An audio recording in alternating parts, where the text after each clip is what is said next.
spitball so much that it's no lack of content. Oh yeah, we could do it forever. Docs, Google, Forms. We're live, by the way. I'll go make an announcement in a sec.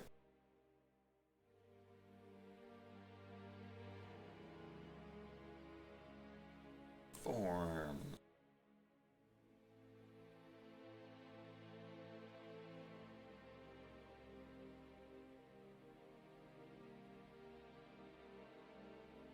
Oh shit, we did get a bunch of new ones. Yeah. Hell yeah. Damn, we got way more than I was expecting for announcing it a couple days ago. Which is terrific.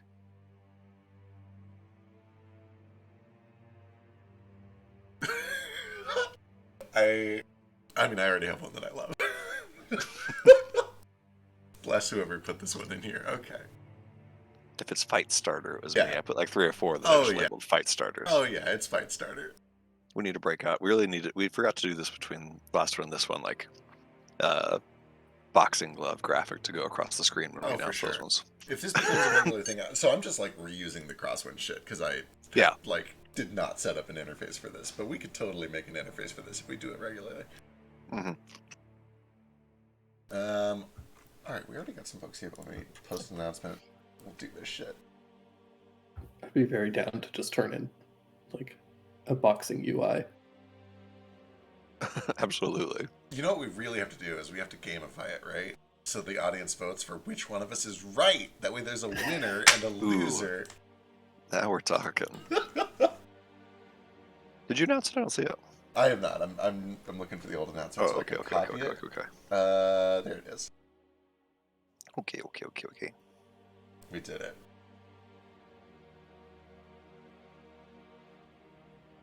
All right, with that, I don't even remember the line. Fuck, I just got back from like 2 weeks of hell and I'm dying. So I call not emceeing this one.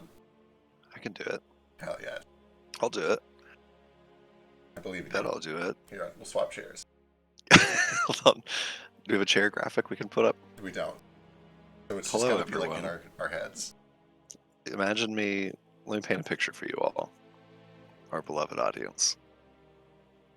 There's a stage with a chair on it. Just one. Well, there's 3. Okay, so there's 3 chairs. I'm off to a rough start. There's 3 chairs. 2 of them are offset to the right, one's offset to the left. Drake and I are sitting on the one on the right, kind of bright-eyed, bushy-tailed, looking like we're about to answer some questions. Vex on the other one, he now moves. Ooh. And is replaced. All 3 of us are here because allegedly we're good at painting a picture of a scene for our players. As I described last time, I normally prep. I didn't prep for this. Yeah. What the fuck is prep? Anyway, hello everyone. We're here to answer questions about Dungeons and Dragons and DMing and our campaigns and just kind of whatever you want to ask about. You know, we got questions that people have like pre-submitted. Also, if you want to jump in the Twitch chat with questions, that's obviously great too. This probably goes without saying, but in case it doesn't, we're going to talk probably in depth about Age of Awakening and Crosswinds, Wake of the Fallen Moon, our Dragon Trail, all of our campaigns. So spoilers are heretofore. You've been spoiler alerted. Yeah. We won't individually spoiler alert each thing we say. I might. You know, But, I might too. We'll try to be careful, but also you've been official. This is your official get the fuck out warning. You can't be mad at this anymore. Right. We've covered our bases now. Yeah. Anyway, when we did this last time, we speaking of gamifying, we rolled initiative for who went first. Hell so. Yeah. Oh yeah. Let's fucking do it. I got a 2, which is appropriate. I gotta find my dice. I don't have any physical dice. I should have a set back here at all times. Did you waste So an exciting D&D news for me. I was cleaning my house and I finally found my Critical Role spinner ring. Ooh. Oh, nice. I have been looking for this shit for literally several years. Hell yeah. Congratulations. I got a 15. It fucked me, and this is why I never use it. I got a 3. Still beat me. Perfect. So then it goes me, then Drake, then Feck. Let's do it. And I think last time one person would ask, and then we went to the next person to answer, and so forth. Yeah. So, I guess I shall start. Alright, I'm gonna come out with just like an ultra softball here, just to get the wheels greased. Somebody asked, who was it that asked this? Hold on. Oh, it was anonymous. I don't know who asked this, but somebody asked, how long have you been playing D&D, and how long have you been DMing? Aw, it's a real softball. I'm into it. Yeah, just an introductory sort of, yeah. That's a hard question because now I have to I was going to calculate say, time. out loud, I'm saying this is a softball. Internally, I am like digging through calendars to try to figure out my answer. Yeah, I think it's pushing close to 10 years, and I've been a forever DM. So started as a DM and been doing it ever since. Okay, it would have Probably been not 10, 9, I think. 9 years. You started right before 5e launched, right? It was like right at the tail end of the like 4e era. No, I started with 5e. I started my campaign around the same time that Critical Role first dropped. It was like I found out about Critical Role like 10 weeks after their campaign had started, and I had started like that March. Gotcha. God, I was like, then it couldn't have been that long. But then I forgot that 2014 was almost 10 years ago. So, I'm just going to go get a drink of alcohol, and I'll reevaluate everything. 10 years, everyone. 10 years ago is when 2014 was, basically. I had to go dig it up. The very first D&D related drawing that I did was in November of 2016. And I had been playing at that point already for probably like 6 or 7 months in Trade's campaign. So like early 2016, which is like eight, oh my god, math. 7, 8 years, I guess. Yeah, something in that ballpark. Yeah, about 8. Technically, like a year before I joined Drake, I did just like a 2-hour attempt at a one-shot in Pathfinder 1. But I don't really count that. I never, like, we did like one encounter, and that was basically it. I had very little idea what I was doing the whole time.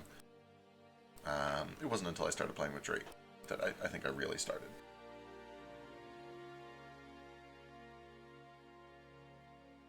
My first playing was Feck ran a campaign for us. I think it would have also been 2016. I know it was at least prior to 2016 because it was going on when I left for Oklahoma.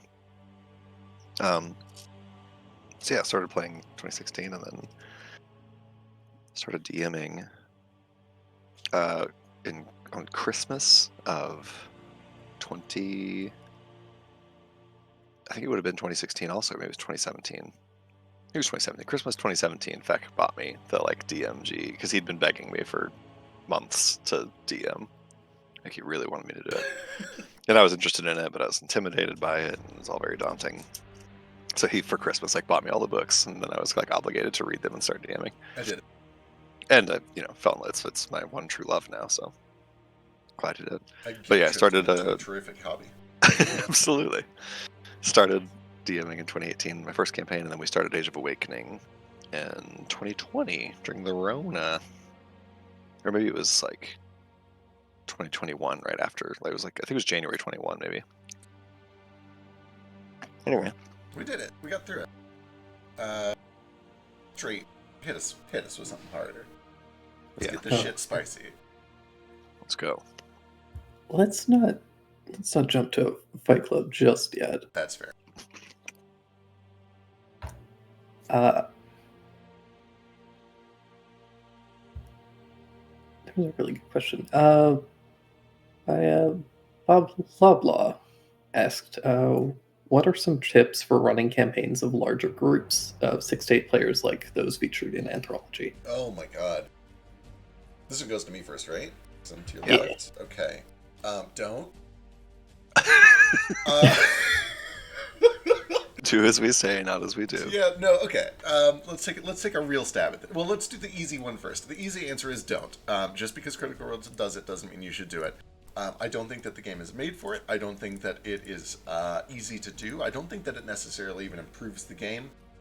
There are a lot of downsides that come to running with a big group, especially if your group is not full of 6 to 8 professional improv actors who know how to, like, share a spotlight, right? That's so hard to share a spotlight with 6 to 8 other people that don't know how to read cues and know how to back down and know how to let other people have a scene.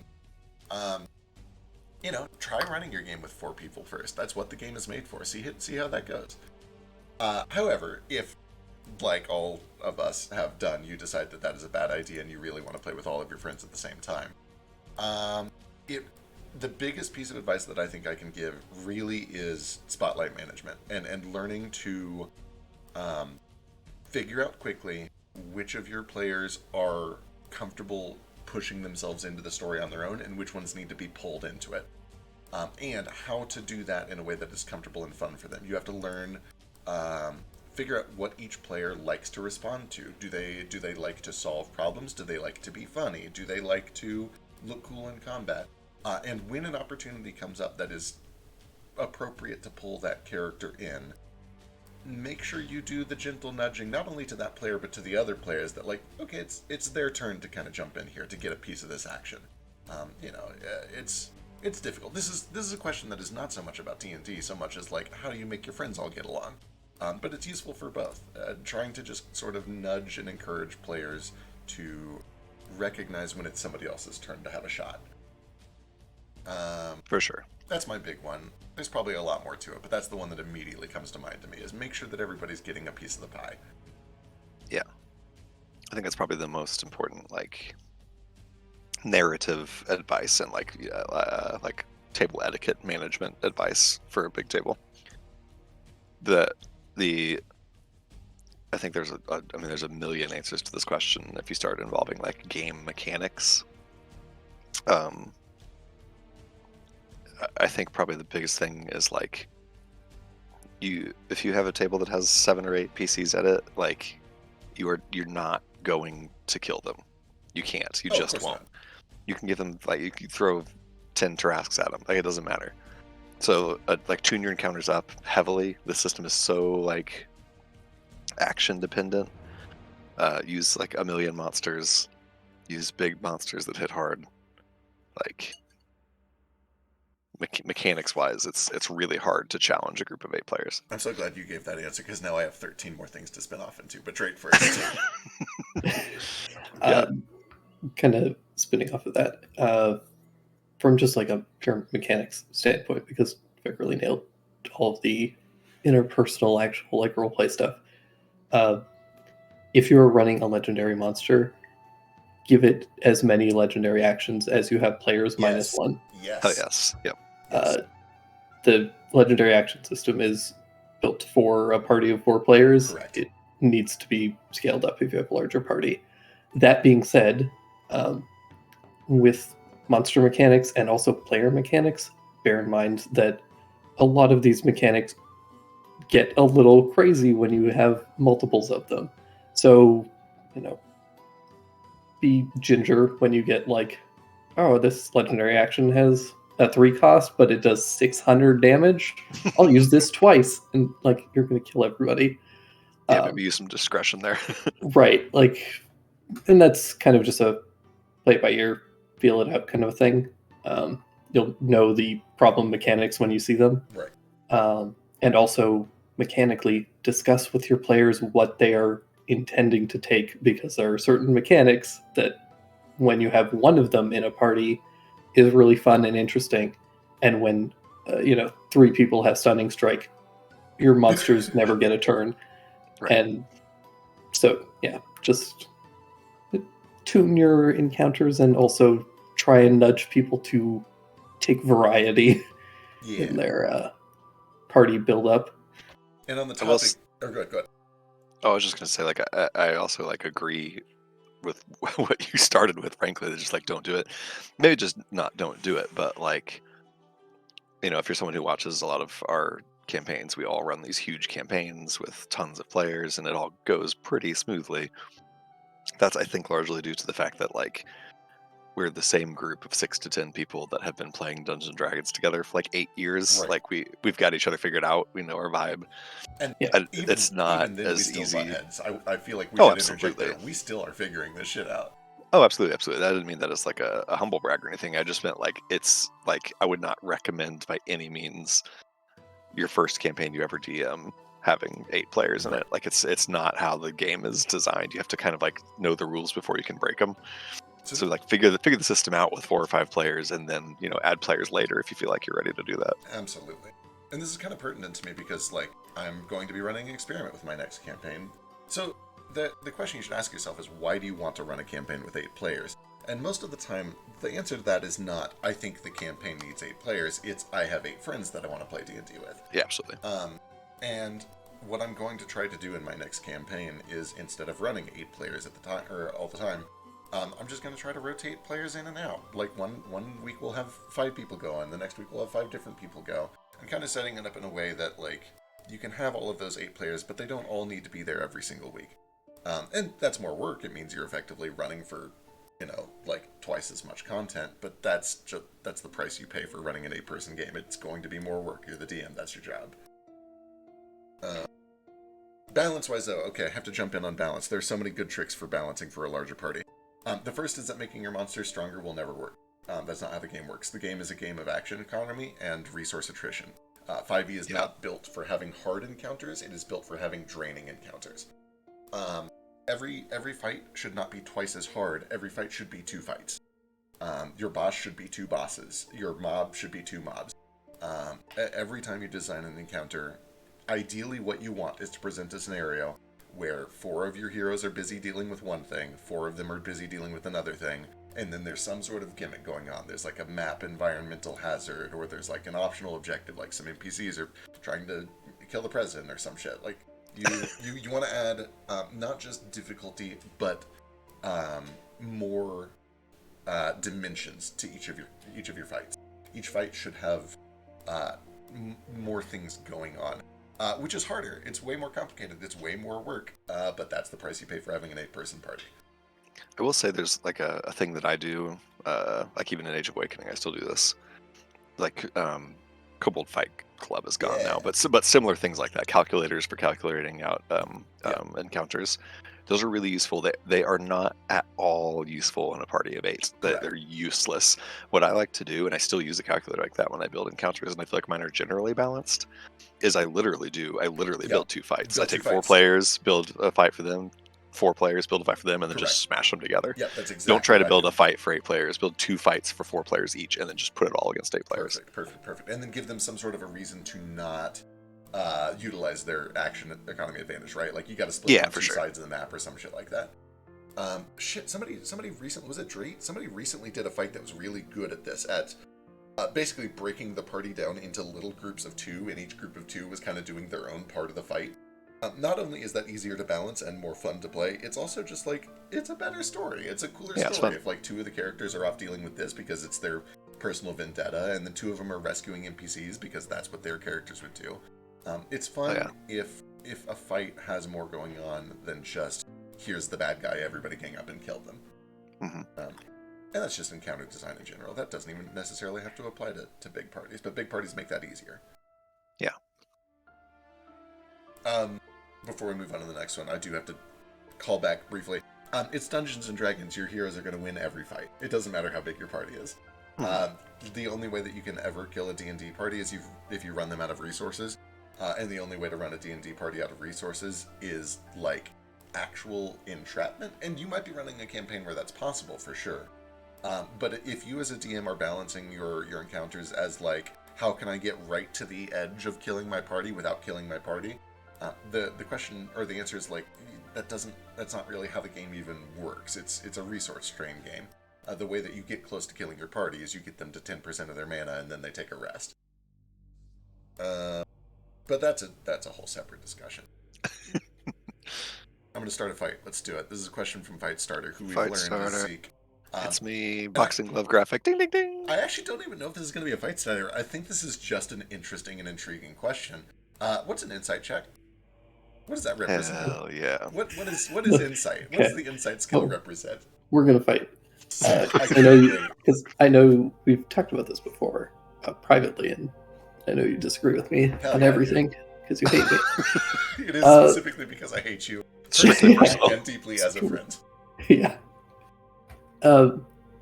For me, I think of insight checks as, and I'm not always great about running it this way as a DM. It's just what I prefer as a player and what I try to do as a DM.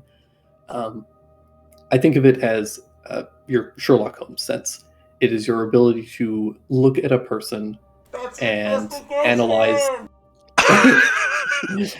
Look at a person and analyze from their physicality, body language, and like their manner of dress, and sort of all that, and figure out details about them that an average person glancing at somebody probably wouldn't come up with. Like, you notice that there's dirt under their fingernails, and you deduce that that means that they were working in the mud recently, or some shit like that. I don't like running it as just like a lie detector because I think that that's stupid. But I think it should, give off clues, especially for DMs who aren't super comfortable with their acting abilities. It's your way of saying, "Oh, this person kind of locks up when Yes. you push them for this about this question, or when this name gets mentioned, they do twitch slightly." But it shouldn't just be yeah, they're lying to you. And I mean, I've done that before because sometimes you get an NPC who's just blatantly bad at lying. But I think it's more interesting to have like leading information as opposed to like a hard binary. This is what they are. I'm so excited for this question. Yeah. I could tell that Drake was excited about it because he forgot the the mechanic order. here. Yeah. He jumped right the fuck in there. He wants Oh, I love this. it. I'm here for it though. Anyway, And I you go for it. So I think we had this conversation once in Telegram, which is kind of why I put it in here, because I think I fall between the two of you guys. So actually, why don't you go next, Vec, and then I'll find the middle ground. Okay, all right. I'm gonna see the parts that I agree with first because I think that's important. A very important part of the insight skill is that sometimes as a DM, it is hard to accurately convey what's going on in the world, and it can be good for filling in the blanks.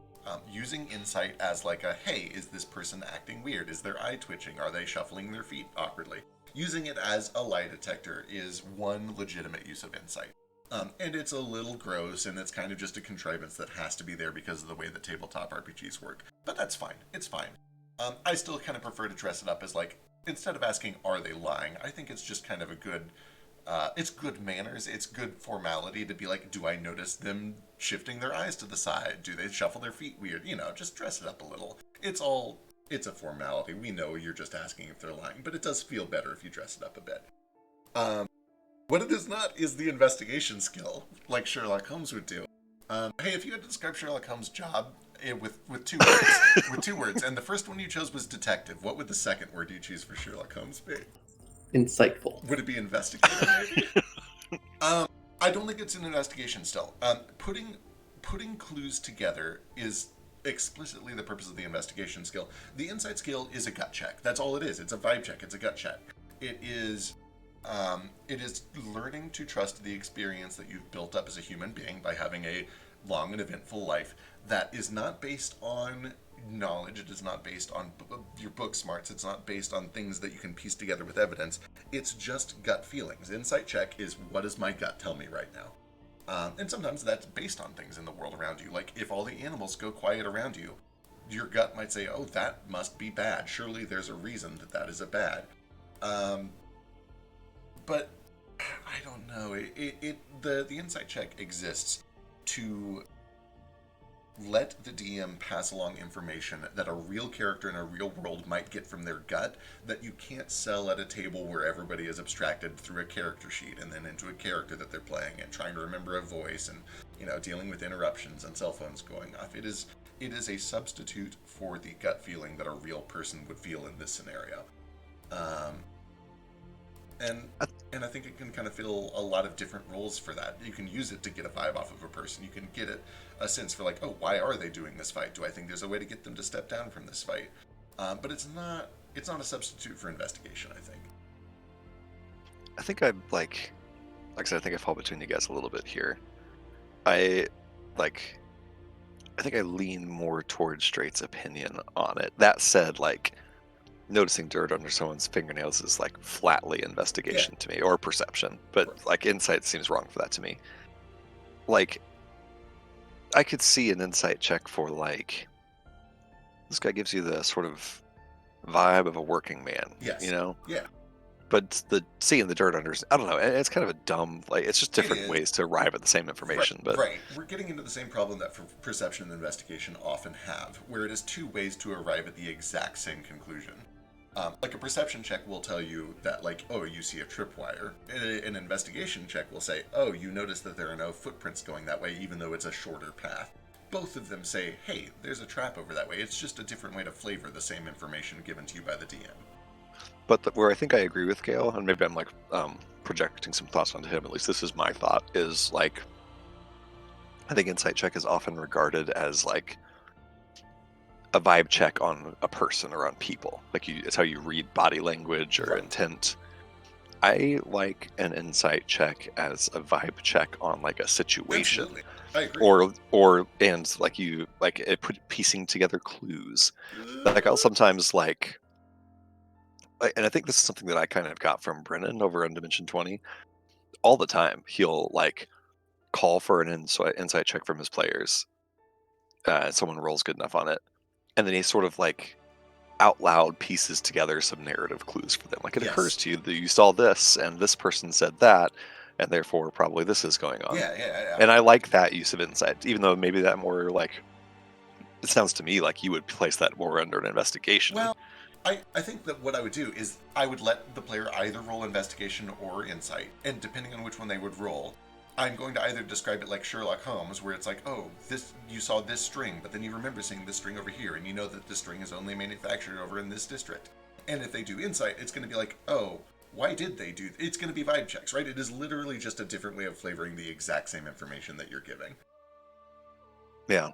But absolutely, I love the idea of giving it as like a way to interpret the situation, a way to. For instance, in combat, I've let people do insight checks to be like, hey, why can I get a sense for why these things are fighting us and what it would take for them to back down? And that could have been an investigation check, surely, but an insight check felt appropriate for not reading, their clothing and their attire and their evidence, but like their motives. How energetically are they attacking? Do they look poor? Do they feel like they've got their heart in the fight? So yeah, again, it's just kind of two sides of the same coin, I think. Here's something that I kind of like as a follow-up. Sorry, go ahead, Dre. You had something on that.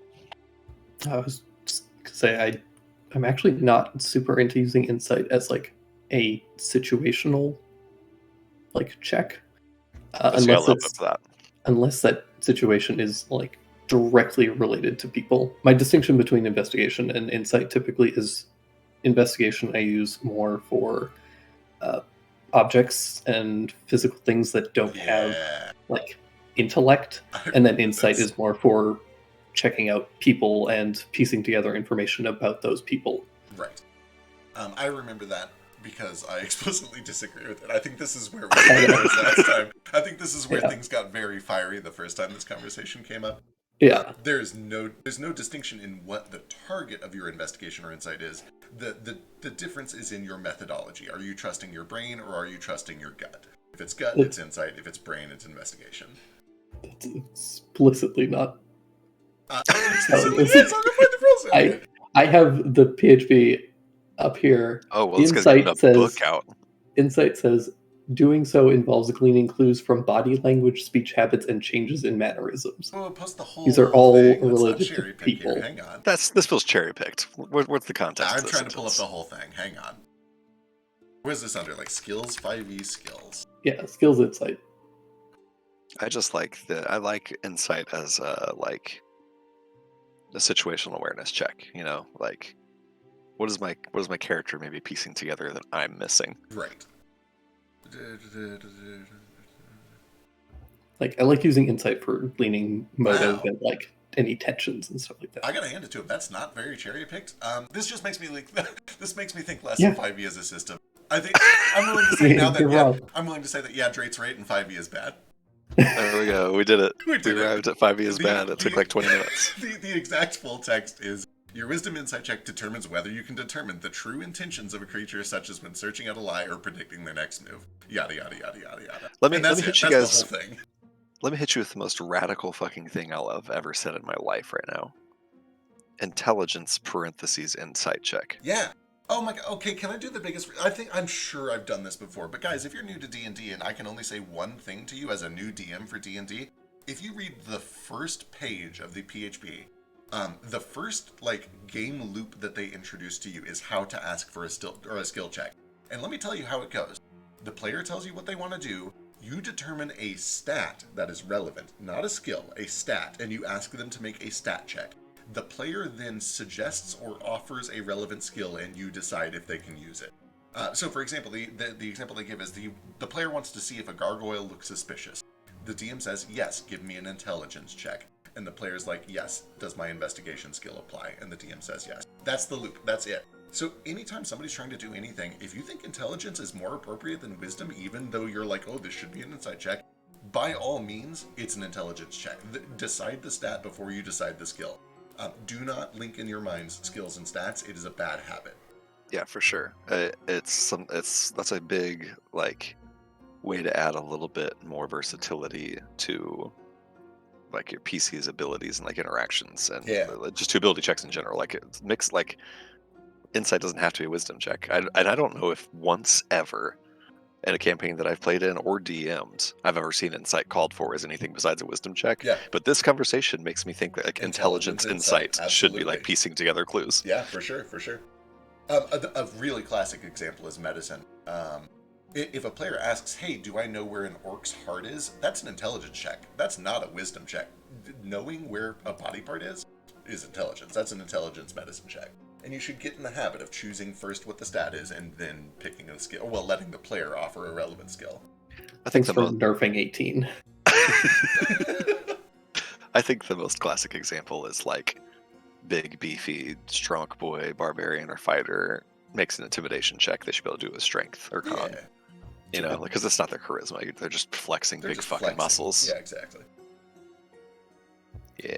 We did it. So a lot of skills just aren't as transferable, though. That's true, for sure. Persuasion's hard to sell as anything but charisma, For intelligence persuasion, if you're trying to sell a thesis to a collegiate professor, that's an intelligence persuasion check. Yeah. I'd let Odell make an intelligence persuasion check to present an idea to the college or something. Yeah. All right, Feck. Okay, all right. Let me ask a follow-up question. Sure. This is something that I never used to do. Again, I kind of picked this up from Brennan, and it's kind of related to what I just said. Something that I'm doing more often now is calling for an insight check.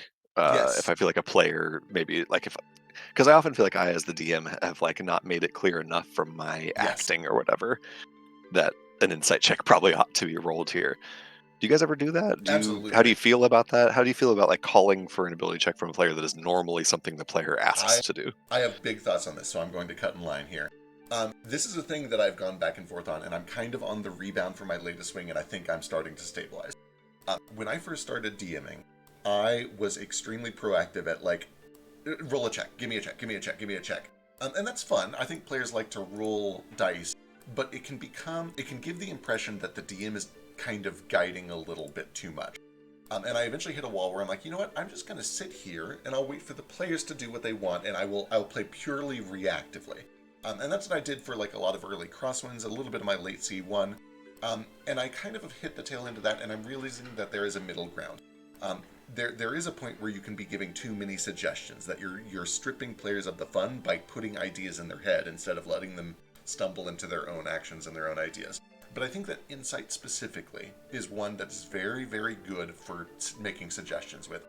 Especially like you said, when as a DM you can feel that you're not conveying something that you should be conveying.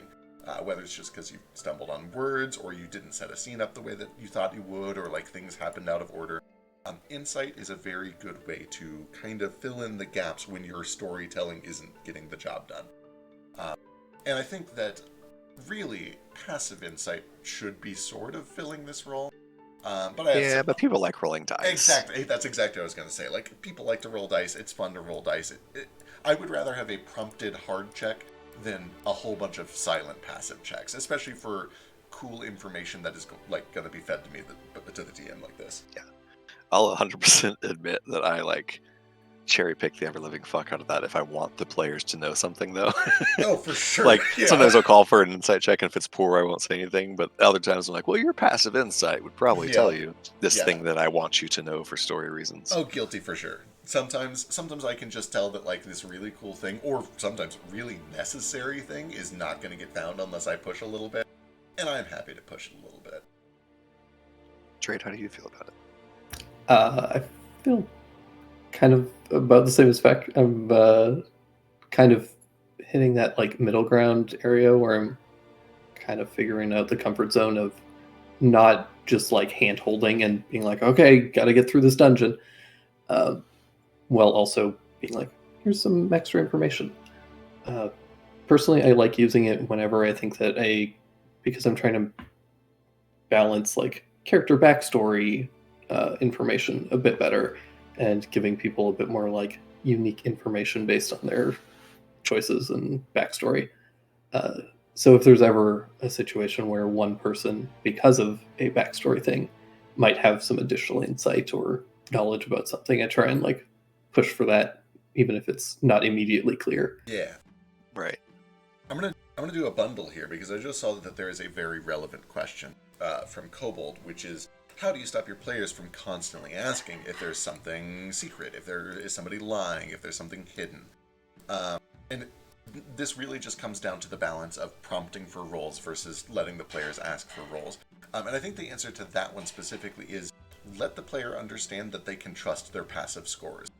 Use their passive scores and make a big deal out of it. When a rogue walks into a room with a passive 26 perception and spots a trap, that feels awesome. Like, make a big deal out of that. Make a big deal of, like, Trace, when you walk in the room, everybody else is busy looking at this and this and this. You immediately notice a glint on the ceiling, and there's, like, a trap that's swinging above your heads, and you need to react quickly.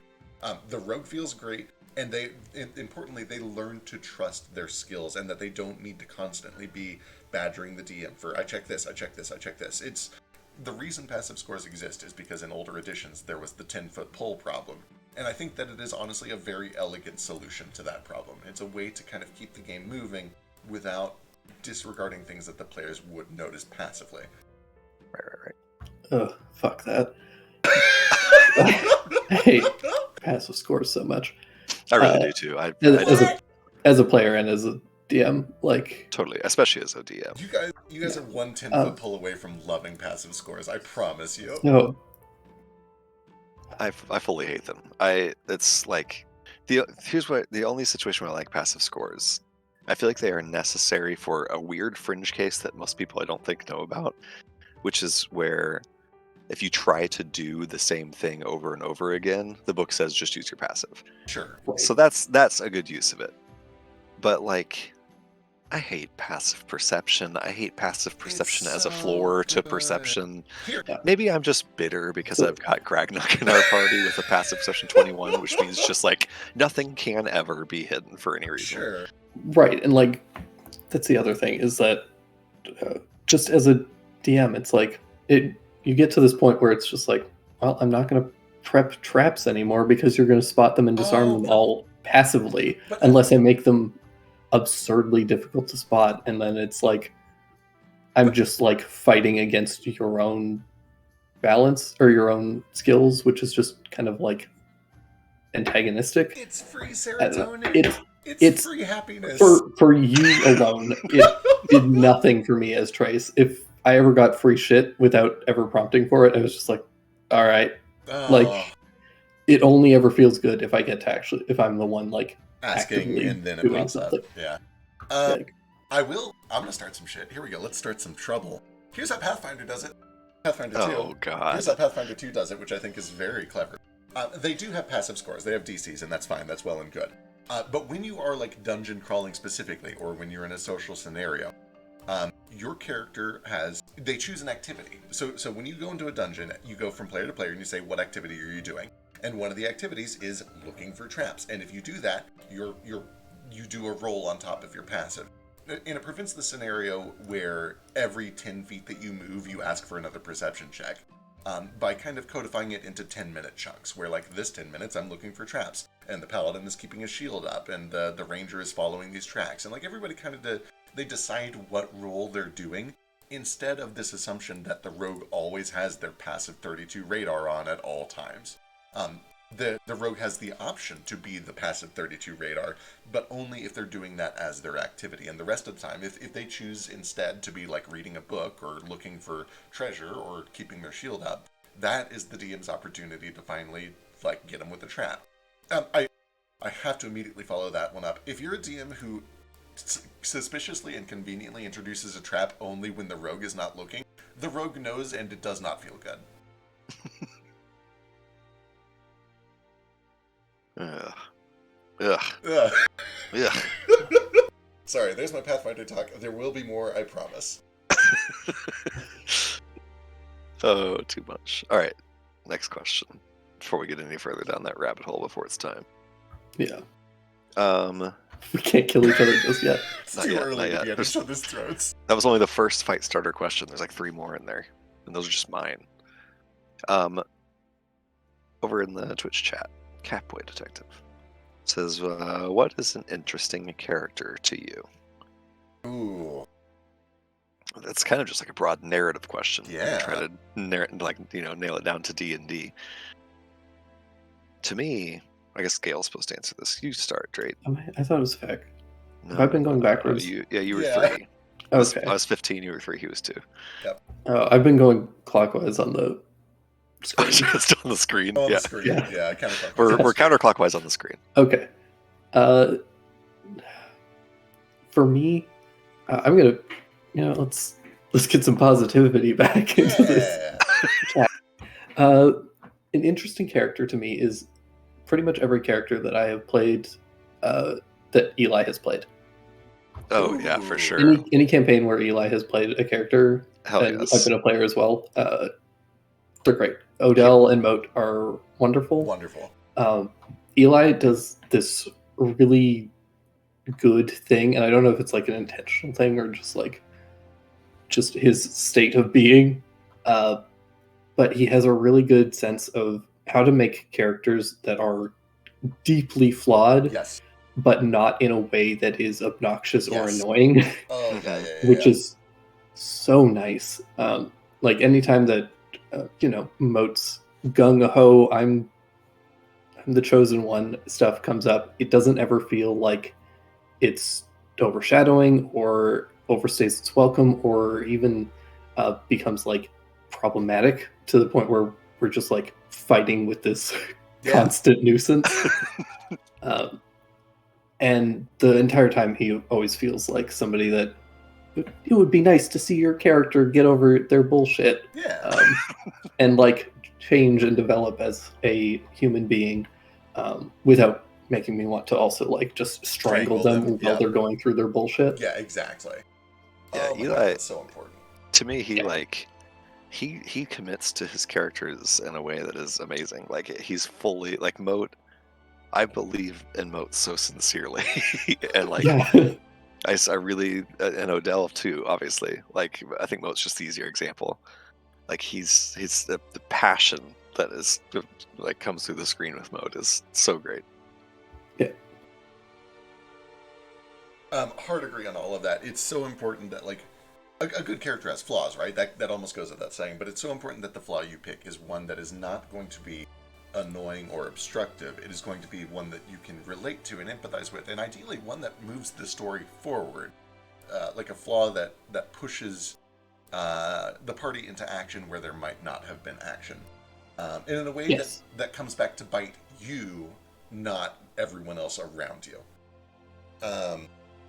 So yeah, hard agree there. I think that the thing that makes a very interesting character for me, and a thing that I always appreciate seeing, is when a character has something they're struggling with, and they feel like they have the answer to it, and they learn over time that the answer that they had was wrong. The growth not only from like what is the answer to, oh, I found the answer, but what is the answer? I think I have it. Oh shit, no, this answer is totally wrong, and I need to like revolutionize the way that I'm approaching this problem. this idea that people can be wrong, that they can change, and that they can grow, especially when they find the real answers in the people around them who have already solved that problem, and kind of trying to glean that growth from the people around them. Which is like the whole point of having a story that has more than one character in it, is that the characters learn from each other, they grow off of each other. For sure. Yeah, I think that probably is like, I'm gonna try to answer this like, I could talk forever about what makes interesting characters in fiction, but specifically like what makes an interesting PC to me as a DM, since this is a DM roundtable. To me, the thing that makes a PC interesting to me as a DM is like stuff that is like usable to me, if that makes sense. Like NPC attachments, ways that you've tied your character into the world, Yes, yeah. stuff that you've given. There's because I've read, I think like new D&D players often have like big elaborate backstories that like don't have a whole lot of like usable stuff to them. They're just Yes. kind of like their character's story that they would tell around a campfire, which is cool. And I think it's fun for a character to have a story they would tell around a campfire. I think that can be really fun too. But when I get a backstory for a player that has like, here's my character's a person that he was a rival with, and here's his sister and his mom, and here's a place that he went to school and hasn't been back to. Just like little stuff like that, little attachments that I can like use. Absolutely. Usable tidbits. That's what makes a character interesting to me as a DM. To kind of like agree with that, I really like it when a character's story starts at the campaign.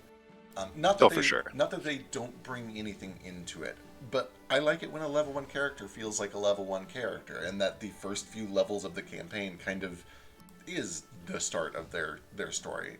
And it's fine if they have like an adventuring motive that brings them up to that point, but it's cool when the campaign is a part of that backstory. I like to use the example of like Marvel superhero backstory, like origin story. If your D&D character is Spider-Man, your backstory that you hand to your DM should say like, I just got bit by a radioactive spider and have some powers now that I don't totally understand. Full stop. Yeah. Not like I'm a hero in New York City and the news is after me and the Green Goblin has killed. It's like, just stop at like, I just got bit by a spider. Yeah. Or like some robber just shot my parents. Hell yes. Leave your story in front of you. Yeah. It should definitely include NPCs though. Yeah. You want to be like, I absolutely. have an Aunt May and I love her, so please don't kill her. Yes. Right, absolutely. Your Spider-Man story should start by talking about your Aunt May and Uncle Ben before you were ever Spider-Man. Yeah. Or the whole part where you're Spider-Man is the D&D campaign. Don't put that in your backstory. Right. Yeah. Unless it's like a level 15 campaign or something. Of course. I'm assuming a low-level campaign here. Yeah. Drake has obviously been doing the NPC thing with Wake, and I am 100% cribbing that. It is so good. It is so good to just force each player to bring 3 or 4 NPCs to the table. Yeah. If we're trying to add tips for DMing here, get your players, force every one of your players to come up with at least 3 NPCs. They should have a rival, a villain, and somebody that they care about, minimum. Yep. Absolutely. The other thing that I think that you should force your players to do is depending on the size of your party, pick at least one other person in the party that they have some kind of connection to. It doesn't have to be like 2 of the players are brothers or lovers or best friends, but like we met 2 months ago and have been traveling together because the roads are safer with 2. Even just that, something to make them a little tied to somebody in the party goes so far for sure. Pulling a party together in the early stages of a big campaign. So I'm going to jump back to what I said at the start of this question. If they don't already have a connection to somebody in the party, they need to have a hook that will immediately tie them to the party. They need this MacGuffin that the other character over here happens to know about. I'm okay with a character being totally divorced from the rest of the party at the start of the party, as long as they quickly have a reason to become married to them. Yeah, for sure. And in some ways, that kind of feels good as like a way to start the story, is like this player suddenly realizing, oh, I need to be with this party for one reason or another. Drake's up, I think, right? I think so. Right. Hell yeah. Let's pull another one from Twitch chat, the Bombshell. How do you know how to make quirky NPCs not annoying, and how long did it take to learn this skill? Oh, If anyone fuck. finds out, let me know. Yeah, Still let me learning. know. No, I think that I'm going to go ahead and toot all three of our horns right now. We're all fucking great at this. Tapiki is the greatest. But Buttonsworth, if I say so myself, is the Buttonsworth is fucking amazing. greatest. It's true. I think I do know the answer to this one. And it's just the law of numbers, right? You make 90 NPCs, 80 of them are shit, and you let them go immediately. And then when your party finally latches on to stupid little Tapiki, or you run with it, right? You throw a bunch of lines out, you find out which ones your players are biting on, and then you run with it. You run with it. You run with it. Never ever count on one of your NPCs being likable and quirky and cool, because that's the one that the players will ignore or hate. Find the ones that they're biting on and then develop those NPCs. And I also think, like, scarcity goes a long way. Like, yes. With Tapiki, just use him as another example. Like, if Tapiki was in every other episode, we'd hate him by now. We would have hated him 60 episodes ago. For sure. But he shows up like once every fucking 50 episodes. It's just around doing Tapiki stuff all the time. He's precious when he appears, you know? Elise was an interesting study on that too, because Elise was just a throwaway NPC. She literally did not even have a name in the first time that you guys encountered her. But you guys worked with her in that fight, and I would real quick say, oh shit, why is she here? Why she got a story? And then she turned into a whole thing that you guys latched onto. But as I was developing her, I was like, she needs to have a reason to not solve every problem. So I gave her the language barrier. I gave her the recently lost faith and the lowered class levels, and just all of these reasons that not only could she not solve every problem, but she was always secondary to the party. She was never meant to be another party member, even if you guys sometimes treated her like that. She was just there to kind of show up every 3 or 4 sessions and offer some help or a little bit of context or advice or something. Yeah, I think largely it's because the key, the question is, how do you stop a quirky character from becoming annoying? And annoying is obviously a wildly subjective term. There's probably some people that would think Buttonsworth was annoying as hell. They're wrong. But well, yeah, it's what Feck just said. Find what your players latch onto and lean into it. You know, in the first arc of Age of Awakening, the players all got onto a ship together and ended up shipwrecked on an island. And I put, I don't know, 10 or 12 NPCs on that boat with them. Gave them all just the barest hint of a name and their vibe, knowing that they're going to latch onto somebody. I don't know who, but they're going to pick somebody that they like, and that'll be the one that ends up being the important NPC that'll stick around. Yeah. And it ended up kind of being Ilex and Harper for a bit, and of course Domino in his Evil own way. Domino. The traitor. The traitor. The traitorous rat. You know, there's 7 other NPCs that I had kind of semi-fleshed out on that boat that no one really cared about, and it's great, now those ones are gone. Those would have...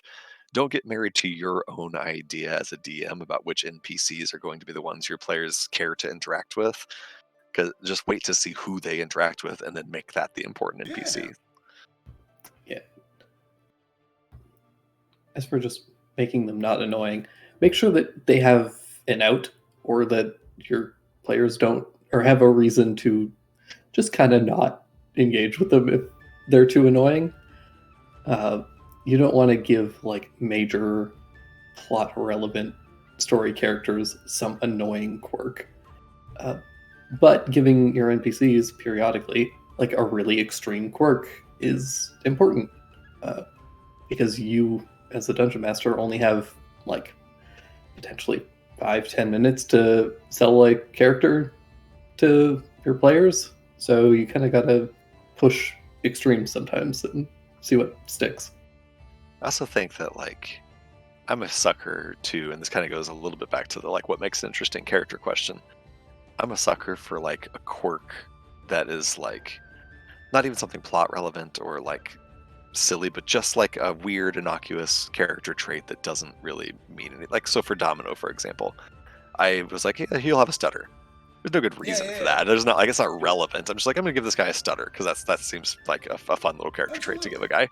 So just pick a little thing like that. It doesn't have to be Your guy doesn't have to be LOL so crazy or chaotic stupid to be a quirky NPC. Just give him a quirk. Just give him a little something that you would like find someone in your real life that you think of as a quirky person, and yoink one of their personality traits and put it in your NPC. Just a little something to make them stand out. It makes the world feel like richer when somebody's got a stutter. The world feels more full. Exactly, for sure. That stupid stutter is what made me trust that little son of a bitch. I know. I'm a little bit lying here all this time saying that I didn't know which NPCs you'd latch onto. I knew you'd latch onto Domino. Oh, you had to. Yeah, for sure. Everyone else... He was made to target me. Yes, he really was. Everyone else was a question mark, but Domino, I was like, Kobold with the stutter? Absolutely. Great bait.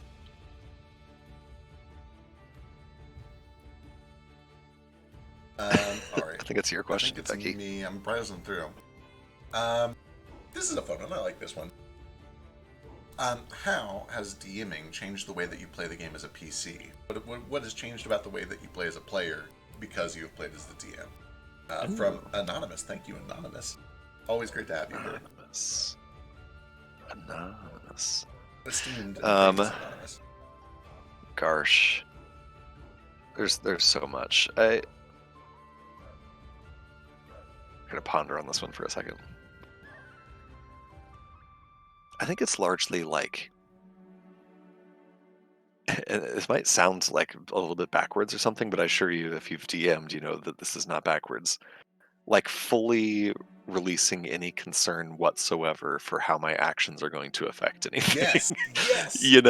Like I think as a player before I ever DM'd, I felt like I should like, I don't know, like follow the thread, play along. Yeah. And now I'm just like, fuck it, I'll just do whatever. I'll do whatever. Because as a DM, it's super fun when your players just do what the fuck ever and Absolutely. like see where it goes. And part of it too is when you DM, you start to learn what kinds of do whatever work and what kinds of do whatever disrupt the game. And when you can confidently do whatever and know that what you're doing isn't going to actually break anything important, it feels so much better to just do whatever, to make mistakes. Hell yes. I will say I think there is like a middle ground here a little bit though. Like I almost like, I feel like having been a DM as long as I have now, when I'm sitting on the player side, I feel like I can sometimes sort of like tell what the DM has going through their mind. Like I can kind of tell what they're angling toward better than I could if I didn't have that DM experience. I almost wish that I didn't have the DM experience on those occasions. For sure. Like I can like tell it's easier to see what the big red button is when you've DM'd. You like know it's easier to see the thread, and almost like don't want to see the thread.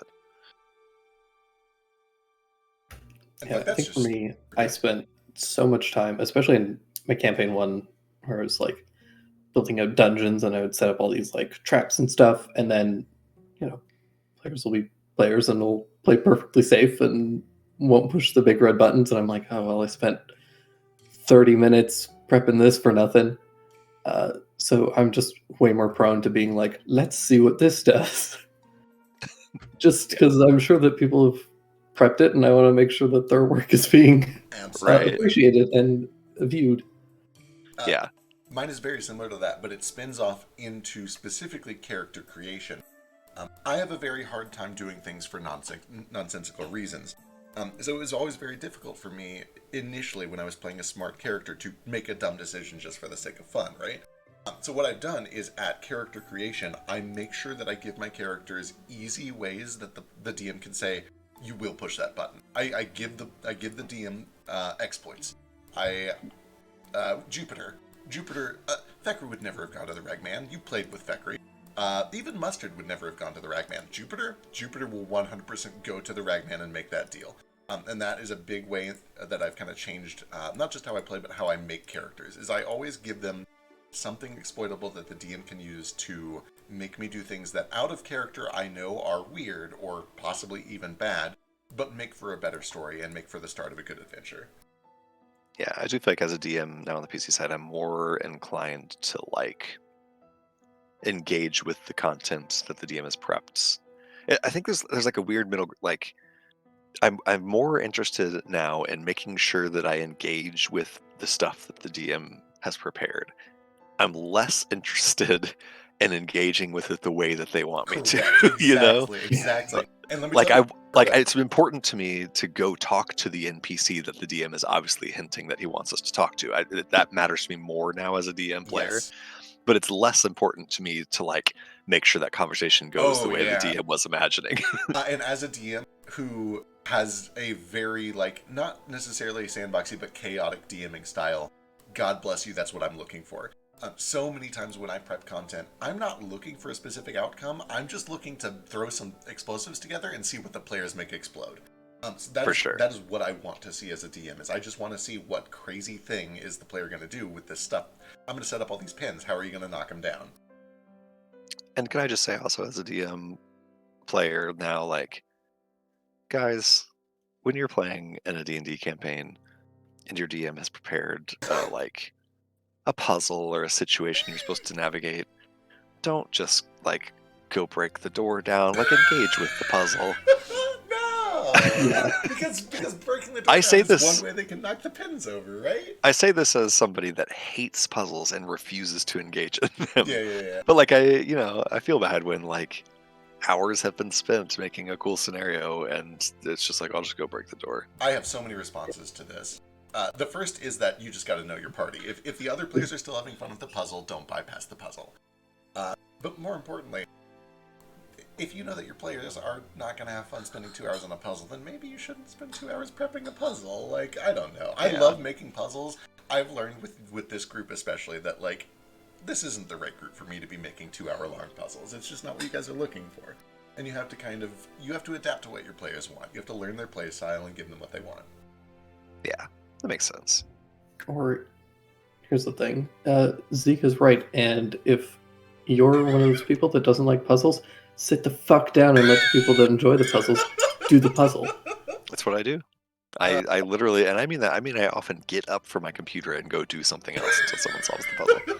Or more honestly, what I usually do is like, while Drake's doing Sudoku or whatever, I keep playing Dungeons and Dragons. So I'll have a conversation with somebody in the side grounds or whatever, you know. And Frisk kind of touched on it too. I'm almost positive that this came up in our last roundtable. But if you're going to do puzzles, present them in a way that they can be done in the background while the rest of D&D is happening. Introduce all of the pieces that you need to solve a puzzle, and then start a fight, so that while the 2-hour fight is happening, all the puzzle boys can be on the side solving the puzzle. Yeah, but fight right here. I mean, you really are. You guys know how hard my opinion is about puzzles. They test the players, not the characters. I hate them. I don't want to take a break from playing Dungeons and Dragons so that we can do a crossword or whatever the fuck. I appreciate Like, let's keep that for once. It's not me and Drake on the opposite sides of this axis. It's the two of you. I just like I hate it. Like I want to play Dungeons and Dragons. I don't want to do a logic puzzle or like do math or fucking Sudoku. Like, yeah, have you met Gary Gygax? Have you read what do you think D&D is? Well, let's not bring Gary Gygax into this. He also wanted us to be doing 8 encounters a day. No, that was anyway. Okay, anyway. Yeah, different story. I just don't really love word puzzles and like breaking ciphers and stuff. Like that's fun for me. I love word puzzles too. I wake up every morning and I do the Wordle and the Quirtle and the Octortle and I go and play Squaredle. I do all kinds. I love word puzzles. That's not what I came to play Dungeons and Dragons for. I'll go to play Wordle if we're gonna do Wordle. You know, like. Oh, I get that for sure. The thing is, it depends on what kind of puzzle it is too. Like I'm trying to think of an example from Crosswinds. I'm all about a puzzle that like is solved by using your character's abilities. You know, like an in-world puzzle that your characters solve. Right, and I understand to an extent you, the player, still have to figure out how to use your character's abilities. But I'm not about like walk up to the door and like we get handed a PDF of a Sudoku. Like that's my character's not doing anything. We're just stopping D&D for a bit to do a Sudoku. What you're looking for is like a Breath of the Wild style puzzle where you have a magnet and you have the ability. Yeah, exactly. And hell yeah. Yeah, no, I'm into that. That is my favorite kind of puzzle too. Isn't Breath of the Wild great, Drake? It's such a great video game, a great Zelda game specifically. Is it my turn for a question? It's your turn for a question. Let's get away from this fucking topic.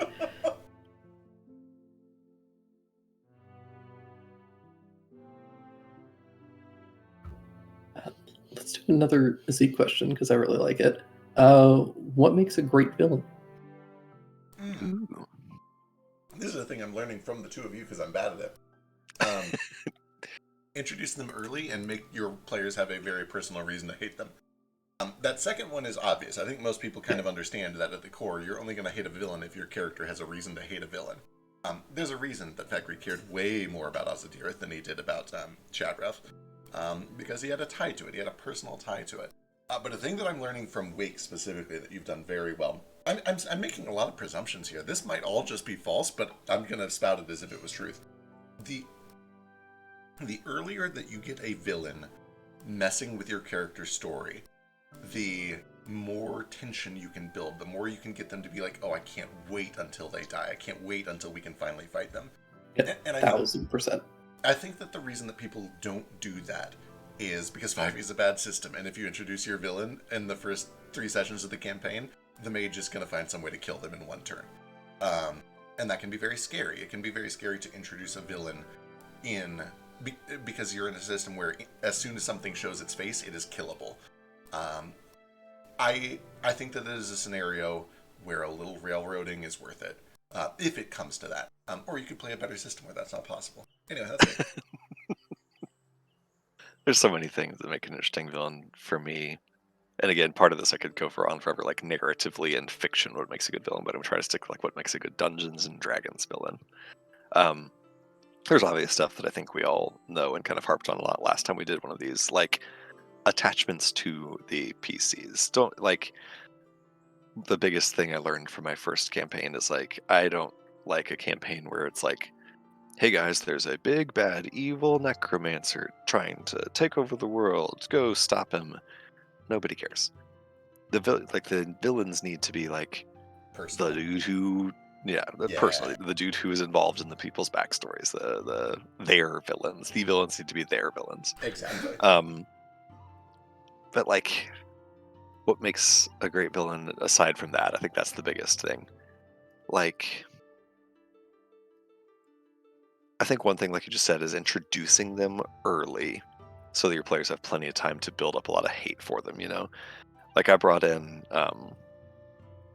Age of Awakening, like Morningstar and Averell, kind of like two of the big villains. You know, I got to introduce them outside the Luxturm Obelisk, and they had like a little talk with you guys, and then got to sort of check in with them again like 12 or 15 episodes later in Volus, in a situation where it was like very clear that you couldn't really win that fight, so it was just a social encounter. Yeah.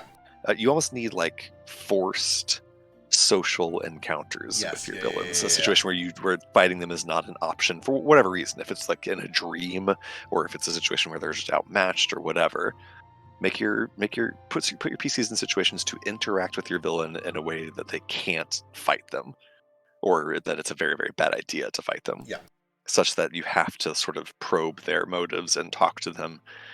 And then, then you get to just what makes a good villain in fiction, which is their motives, Yeah.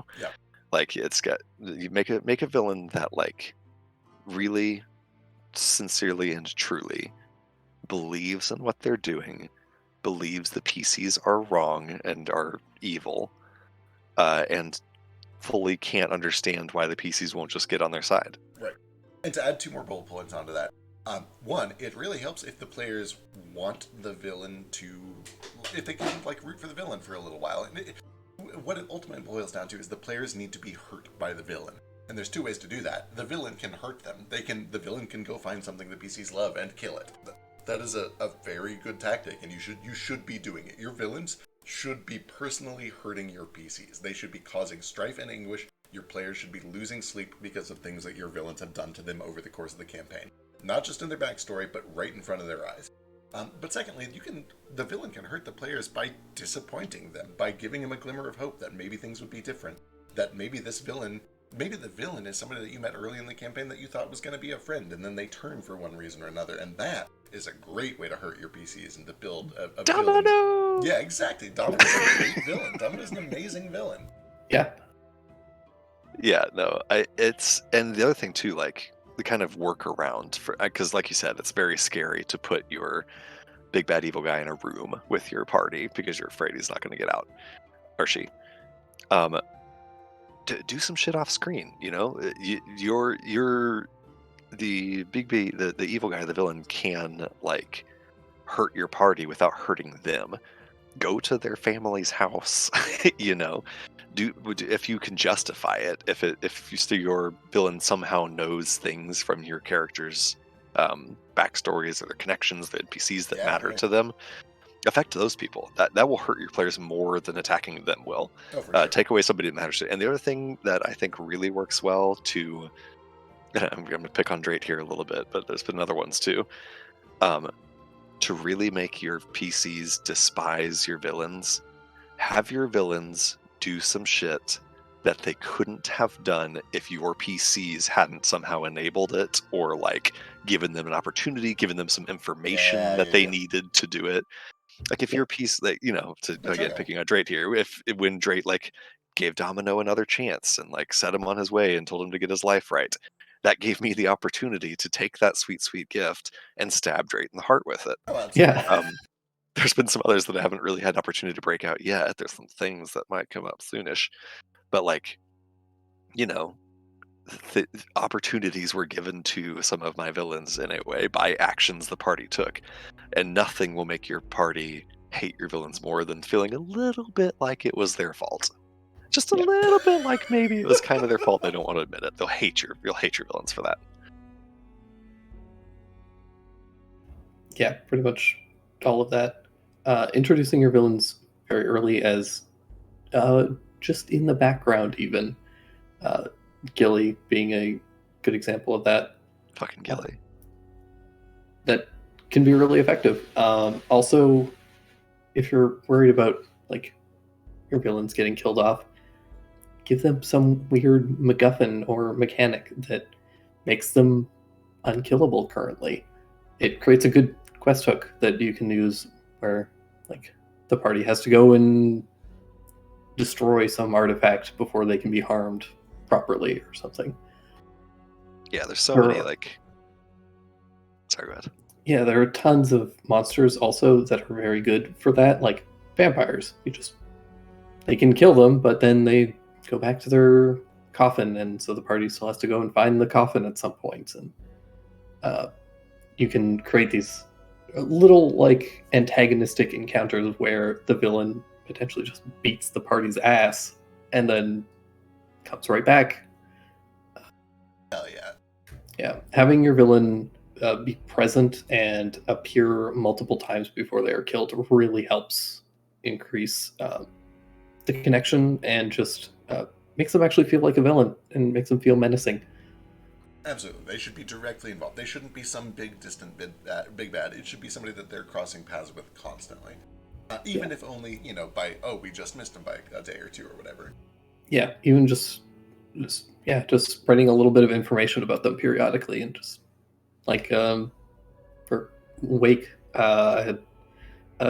Giuseppe's name came up, and Giuseppe's very connected to Philo.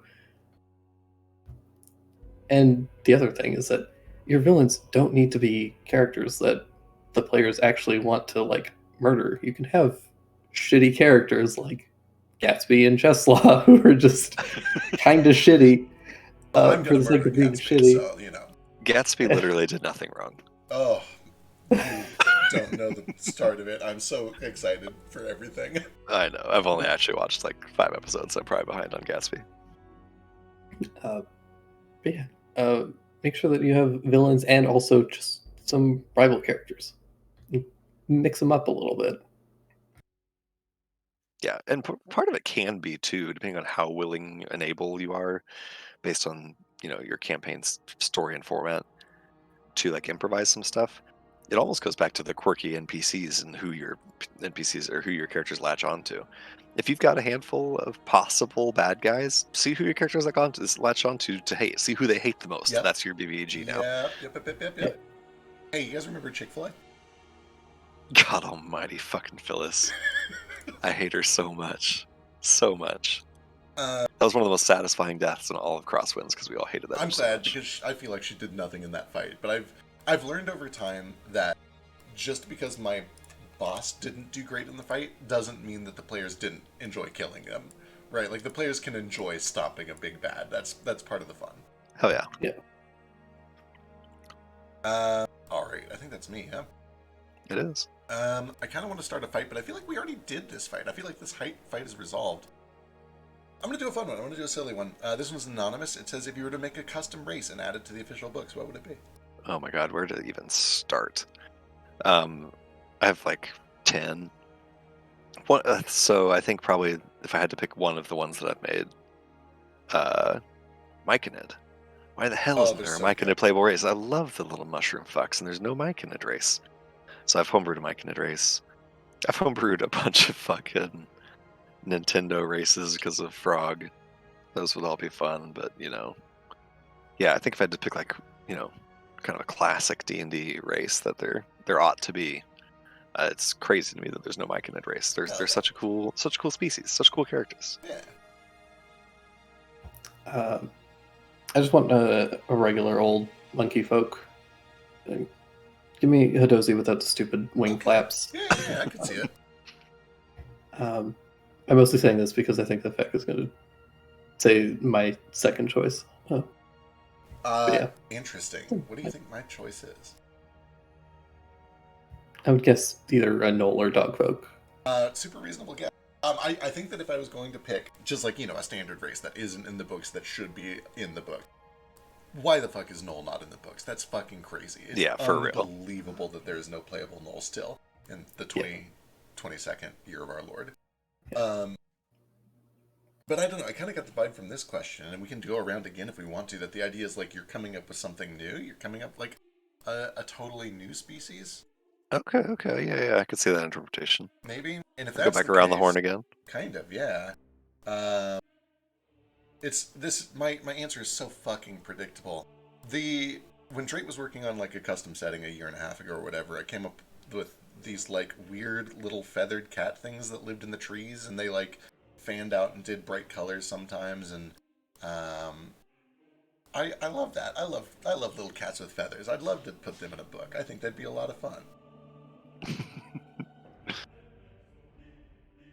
Mine would just have to be fucking Sochi's weird fruit mutant. That's a solid one. Race changing everyday race. Also, the horrible lack in D&D or in 5e of like a plant person. Yeah, like a Wilden or Sylvan Verdin. Yeah, desperate need of a plant person in D&D. Wild. So that'd be the one that I would add if I had to add a new race. Yeah. Dre, you're a monster fucker. What would you add? I sure am. I'm looking through some of the old like headshots that I did for that like homebrew setting that I was working on. I would probably go with the weird like skull bat people that I made up. Like bat people, but they had these weird like skulls that would grow out of their heads over time. Hell yeah, those are really cool. Shit, I feel like I remember your name. What the fuck was it?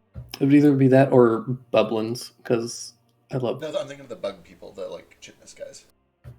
Oh yeah, some bug people would be cool. Yeah, might be that or like Philo's Bubblin character. Oh, the Bubblins are great too. Yeah, Vesperos, that's right. Just give them actual stats instead of just stealing Triton stats. Yeah, that'd be really cool. All right. Let's see here.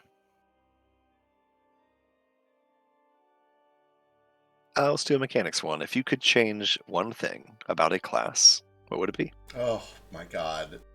Let's get into it. Here's a fight starter for sure. Okay. I'm pretty sure I know what Zeke's is. I've got like 3. That's fair. I'm going to say barbarians. I would change rage, not so that they can cast spells willy-nilly, but I would give them a set of barbarian exclusive spells, specifically compelled duel, so that they can actually tank. Oh my god, yes. Real tanking abilities, please. Yeah, I think that the main thing that barbarian is missing that would make it more fun is just something that lets them just draw enemy aggression actively. Yeah. Give them a couple of bonus action like spell-like abilities that let them draw attention, give disadvantage or something to enemies that don't come and attack them, and then suddenly you have a much more active and engaging class. For sure. Because we all know that Barbarian is not underpowered, it's just boring. boring. It Yeah. needs more Boring. action. Totally. I could do this for 3 hours, so I'm going to take. I'm not. I did specify one class. One class, yes. Oh, I am aware. I'm going to take not a cop out, but an easy answer, because if I don't, I'm going to rant for 3 hours. I think the class that needs help the most is the monk, and I think that the way that you fix the monk is you give them more and more interesting ways to spend their ki that are not Stunning Strike. And we've all talked about this a ton. I don't think this is a surprise to either of you, and I think both of you basically just agree with that. Mm-hmm. The problem with monk is that all they really have going for them after their like level 7 plateau is how fast can I spend ki on Stunning Strike, and that's the only way that they grow for the rest of the game. For sure. I think that the new Ascended Dragon is wonderful. I think that is the direction that monks should go. They just need more ways to spend their ki. That's all it takes. Just give them more ways to spend their ki on cool and interesting things that are actually useful in combat. Yeah, absolutely. More key sinks, and then also take a I've said this before. Monks at like level 7 or something should get Flurry of Blows for free. It shouldn't cost key anymore. Correct. Give more interesting ways to spend key, and then get rid of the key cost of Flurry of Blows. That should just be a free bonus action if you want to do it. For sure. And also, every class in the game should stop getting rogue shit for free. I'm done. I could do 50 of these. The one that's my most recent and hottest take probably is I think that if you took bards just literally as they're written and made them a half caster instead of full caster, everything would be fine. Correct. Just half caster instead of full caster. It's Correct. crazy that bards get to be like skill monkeys, okay in a fight, and also as powerful as a max level wizard. Like just half casters. More powerful. They are literally the best full spellcasters in the game and the best skill monkeys in the game. Yeah, just make bards half casters, they'd be fine. Also, only Moon Druid should get wild shape. Also, every marshal should get maneuvers, and they should do it with Battlemaster. And that's it. Those are the 3 things. I like that I got yelled at about only doing one class, and here you are speaking a bunch of truth for the record. I agree with I rounded them quickly. I said them quickly. It was really quick. Yeah. No, I'm into all of it. I agree with every word you just said. Yeah. But because I knew that I would agree with Zeke. Knew you were going to start speaking nonsense. I did maybe slip in my nonsense, which I think is probably controversial, but that's fine. But yeah, I did forget to mention you do have to give bards extra attack if you do that, which is fine. Yeah, that's fine. I mean, some of them already have it anyway. Who's that? Straight, right? Straight's up. So me? 2. Oh, let's see here.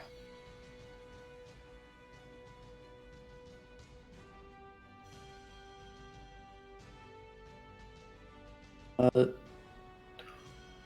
we have so many good ones. I know there's a lot of really good ones, especially from this recent batch. Let's do some. Let's float a kobold question. What would you say is your strongest and weakest point as a DM? Oh boy. My strongest one is encounter design. Hell yes. I think that's your encounters are fucking rad. All of your just like stole your virtues here for a second. All of your fucking fights and crosswinds, the big ones anyway, even some of the small ones, feel like goddamn World of Warcraft fights. There's cool fucking mechanics. There's dope shit going on. The win condition is never just like who beats the shit out of the monster first. Like your encounters are so good. Thank you. That's what I strive for. Huge inspiration from your encounter design. Excellent. Good. I do like, I think that's what I'm just cribbing all of everything. Yes. Everything that I do well in my game design is because I've stolen it from hundreds of other people who are good at game design. And I guess that's like just the nature of art, right? Is of course. Nobody's born good. They just cover their tracks very well. But I like to think that I've learned some fun things to do in encounter design. And I think that's probably what I'm best at. What I'm worst at is probably playing NPCs, especially in like tense or high emotion scenarios. And I think that the reason that I feel that I'm bad at this is because both of you are so incredibly good at it, and I stack up against it, and I'm like, holy shit, how did they make me care this much about this NPC this fast, and then also follow through on it? And that's a thing that I want to get much better at, is like being able to really like pull emotionally when I'm playing an NPC, when I'm playing these characters. I think my biggest weakness is improv. I am not good at improvising. Like we talked about this a little bit last time. I prep so much. Like I write out like the lines my NPCs are going to speak. Like so much stuff is pre-written out because I'm not I like it's a comfort blanket for me. I don't like improvising. I don't feel like I'm good at it. Anytime I like improvise an NPC interaction, I feel like I look back on it. I'm like, damn, I forgot to say all Right. of the most important things I should have said. Right.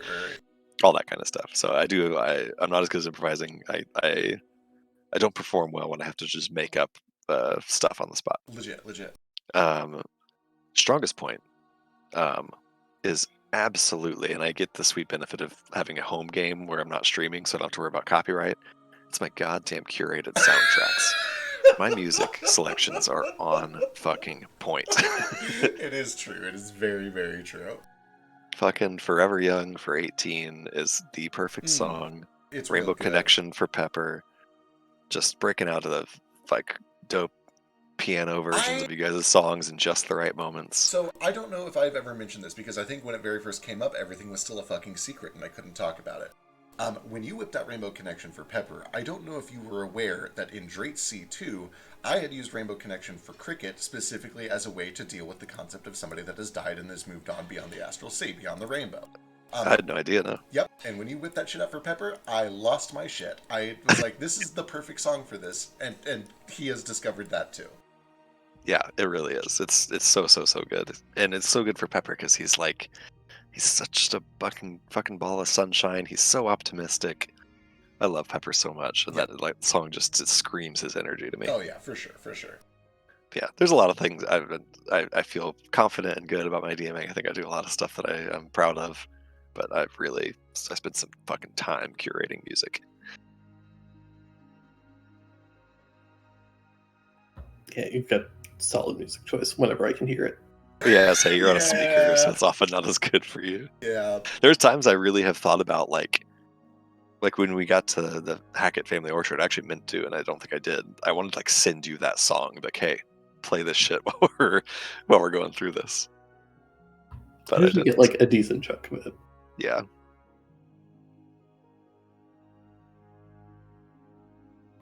All right, all done. Next question. No. I will say, aside from the music thing, kind of as a counterpoint to my weakness being bad at improv, I do feel like I'm pretty good at writing dialogue. Oh yeah, I have to write it, but I feel good at dialogue. I built that into my weakness as your strength. You're incredibly good at NPC dialogue. Right. Both of you are. Thank you. I was gonna say that's one of my weakest spots. Do you want me to split? No. You should do yourself, and then I'm going to split hairs about the you're each getting a different half of that compliment. But okay. You do yours first. I think that my strongest point is probably, I'd like to think it's world building and setting. Hell yes. I think my weakest point is definitely dialogue and just dialogue in general. Okay, I'm jumping in here now because I have to do it. Zeke is very good at prepared dialogue. He's very good at like cinematic storytelling through a conversation. What you're good at, Drayton, and the reason that I list that you're very good at running NPCs and dialogue is that you're very good at method acting. When you kind of get over your nerves and you jump into the shoes of a character, you become that character. Like even fucking Cool Spot. Like Cool Spot is so wildly out of character for you, the person Drake, but once you are Cool Spot, you are Cool Spot, and I believe that you are Cool Spot, and that is a thing that I think that you do very, very well. Cool Spot is like sure it is. He has one line. He says, "Cool Spot doesn't give a fuck." I get it, but like you understand what I'm saying is like when some of these characters come more naturally than other. When you were Rickon, you jumped all the way in on Rickon. When you are Phantasmo, you're all the way in on Phantasmo. Like you're very good at just kind of jumping into a character and reacting quickly exactly as they would, and that's a thing that you're very, very good at doing. Thank you. All right. Just shut up, Jaeger. Beppis Grimsby. Dr. Beppis Grimsby. Beppis Grimsby. Speaking of Beppis, just as an aside, literally during Age of Awakening, when you said Beppis, I immediately went into my notes and went to the pit and I was like, Dr. Beppis Grimsby, this is the new NPC. Yeah, Excellent. that just it- because of that name, that dude like it exists multiversally now. Like he's in Yeah. my notes as the drug dealer in the pot pie cartel in Crowd. Excellent. I'm going to start some shit by picking a recent question from chat from Chicago Bombshell. The That's what I'm question up to. is, how do you balance custom magic items, and when is it the time to stop balancing and intentionally give out a fun, broken item? I don't believe in fun. My answer to this question is that the moment that you throw balance out the window, you might as well not be playing a game anymore. And that's fine if your group wants to sit around in a chat room and just roleplay with each other, and maybe even have like a moderator that like balances disputes. That's fine and good. But for me, like, balance is important, and all you have to do, if you just give out one broken item, you've broken the campaign. It's over. There's no going back unless you kind of railroad that item suddenly magically disappears and crumbles into ash or whatever. I mostly am latching onto the second half of that question because I wanted to prove to the world that I don't believe in fun, and that I think that fun is bad and should always be squashed into the ground. But no, for real, I think part of what makes tabletop RPGs fun is the idea that everybody is contributing something to the story. And anytime you introduce something, whether it's a class mechanic or a magic item, that can solve all problems, or that can solve specific problems too well, you're not just kind of having a goof, you're having a goof at an opportunity cost of being able to solve that problem the right way as a team, working together with all of the players to find out whose strengths are best aligned for it, and whose weaknesses need to be kind of shielded for it. And that can kind of apply to the first half of the question too, which is how do you balance custom magic items?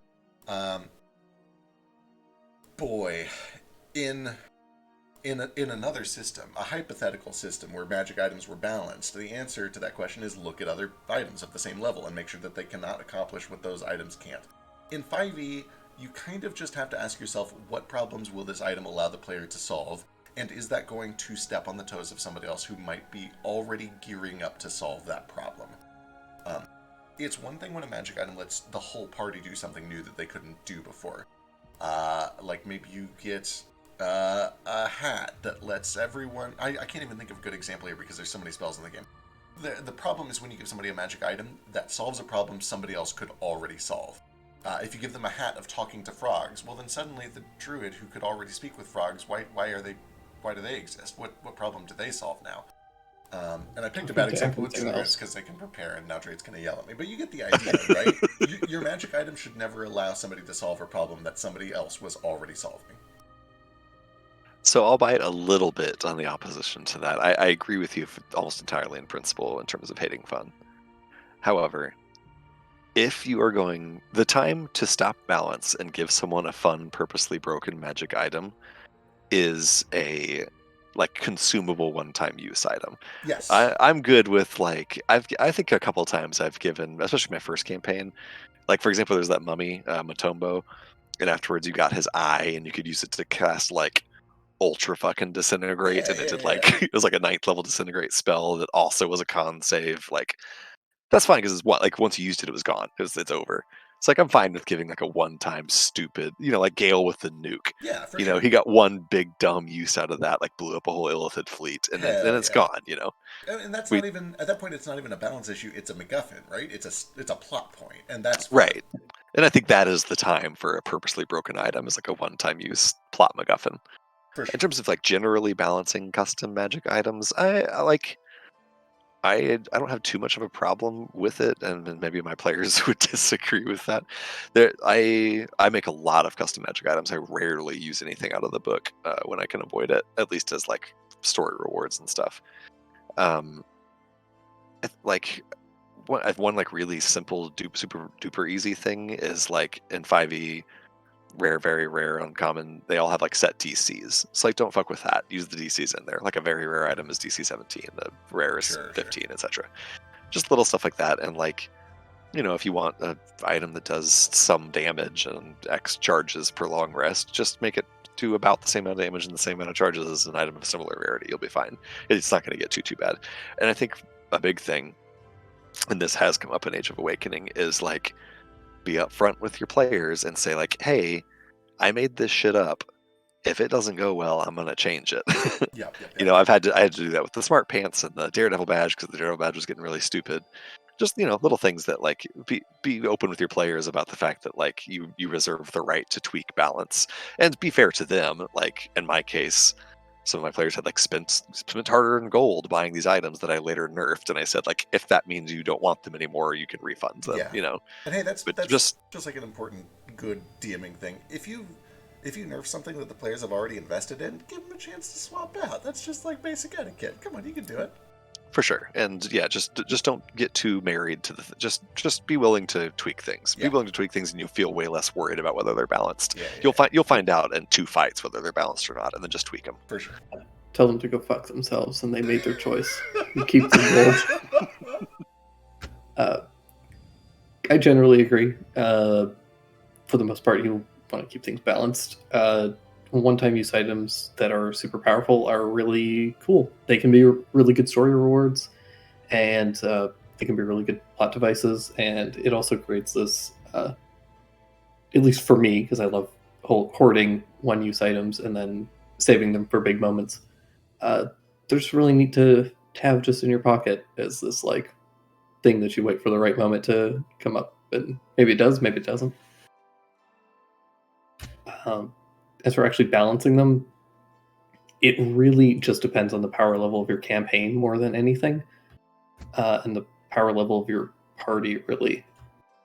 The big thing is just figure out where certain players are kind of lacking in an area, and if you can do something that'll help them keep up with some other, like, another character who is maybe better optimized or something like that, then throw them a bone. But it's really just kind of a feel thing, because it'll change so drastically depending on your party composition and a bunch of other stuff like that. Yeah. Absolutely. And also it'll change drastically based on the type of campaign that you're running. Like if you're running a super combat heavy campaign, then combat heavy items are going to be really helpful, but something that helps investigation might not be. For sure. Whereas if you're running a mystery campaign, something that helps with investigation might be incredibly powerful. So yeah. Absolutely. It's basically a non-answer on how to balance magic items for all of us, but it's kind of just a feel thing. I don't know if any of us really answered that. My sure answer is just like, throw that shit out there, and if it doesn't work, fix it later. Yeah, and like, spoiler alert, that's 5e. That's how 5e works.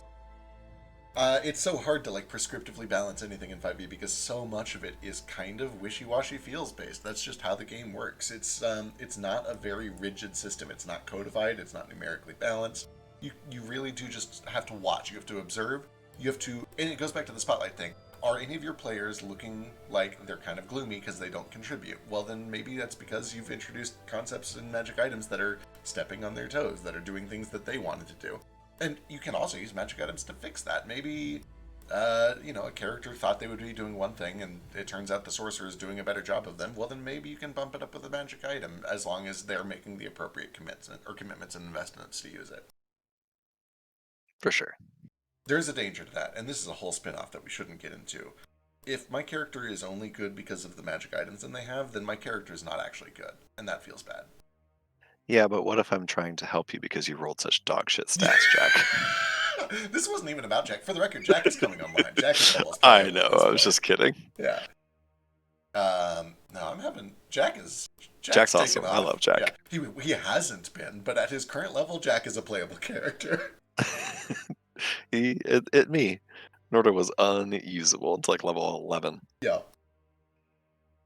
All right. Up a little bit higher in the Twitch chat, the werewolf guy asked. Luis asked us a question. It's kind of phrased from the PC perspective. I'm going to rephrase it from the DM perspective.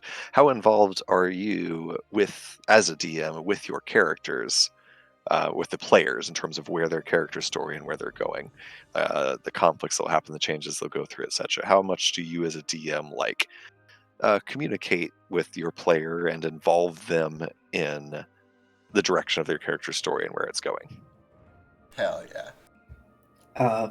For me, I was very bad about this for a very long time.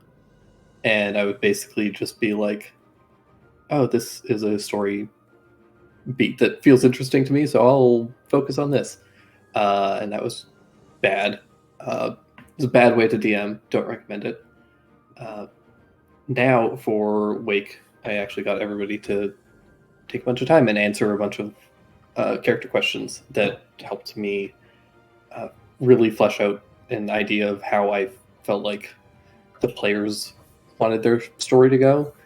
So figuring out, villains, themes especially was a big thing that I knew people wanted to see in their story, and as far as like their villains and their struggles and all Yeah. that. So I've gotten a lot more involved in actually fleshing that out, and I mean it's a constantly ongoing thing. So at some point, somebody might feel like, oh, this isn't really working for me. I kind of want this character to go in a different direction, and then we adjust. So yeah, I'd say very involved now, but was less so, and was not a wise decision to be less so. For sure. And I think it is possible to overstep. I think that I'll do my answer first. The answer is about the same as everybody else. I really like to know, A, what is your motive? B, a big one that Drake touched on and that I'm going to be really harping on for my next campaign is the themes. Not just what does your character do, what do you want to have happen to them, what has happened to them in the past, but what lesson are you trying to either tell or learn from this character? Not that every story needs to have a moral, but every story should have some sort of a thematic element that kind of unifies the whole story. And trying to figure out what is the theme of this character, what lesson are they learning, is the big thing that I'm really fishing for lately. Is what are they trying to overcome? What lesson are they trying to learn in all of this? I like that. I think I might lean a little bit more away. To me, so I'll say this. It's like it depends on the PC. There's some people in my Yes. party in Age of Awakening, um, first I'll use Jack as an example. I don't know that once since this campaign started, you and I have talked about like the direction of Jack's story. It's all Sure, just sure. kind of happened live at the table. But then, like, I know Lush. I mean, he messages me nearly constantly in between every session, talking about sort of the Oh direction of yeah, his yeah, story. yeah. And to me, like as a DM, I really want to like surprise and delight my players, and I think that like you kind of have to be surprised to be fully delighted as a D&D player. Absolutely. Like if you just know where your story's going, then like you're just going through the motions. So like I would never like tell a PC like the way your story is gonna end up going is you're gonna fight this bad guy in this situation, and Right. this is gonna happen. But I absolutely will take in mind like I say like, hey, I think it'd be really interesting to explore this part of my character, or if I could talk more to this NPC, I'd really like to explore their relationship more, Yep. and I'll find a way to sort of make those conversations happen and stuff like that. Yeah, But yeah. it's on a player to player basis. I think I rarely like volunteer that. If a player asks for it, I'll certainly offer it. But I don't think I've generally like go to my players and ask them about how they feel about the direction of their story. I probably should, but it's not something that I really do.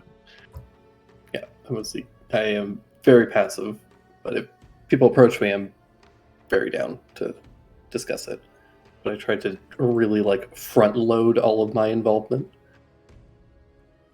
just because it's easier for just general DM preparation Yeah. to kind of know ahead of time what people want. Yeah. Um, Absolutely. but also as a player, it's very hard to know what your character is going to be a lot of the time, because like session one, you might make a choice and feel like this isn't really them. They're not meshing. For I sure. need to change something. Yeah. And So I can absolutely speak to this because it happened recently in Wake. Um, at character creation, there was a topic that came up with Jupiter, and I initially put on the little survey like, I don't care about this. This doesn't need to be part of the story. It's fine if it never comes up. And then 7 sessions go by, and people start posting theories, and people start posting YouTube links to music, and I'm like, oh shit, this definitely needs to come up. Like, this has to get explored. And as a player, I was sitting there like, oh, I've already committed. I've already like locked myself in. Like I don't want to be a nuisance. And importantly, like Zeke touched on, if I bring this up and then it happens, there's the risk that I'll feel that I'm steering things, and then it's like I've lost that element of surprise, that element of objectivity. But I think that it is still worth at least like reaching out, right? To say like, oh, I've been thinking about this, and I do think that this would be cool. You don't have to do anything with it, but maybe it's worth looking into.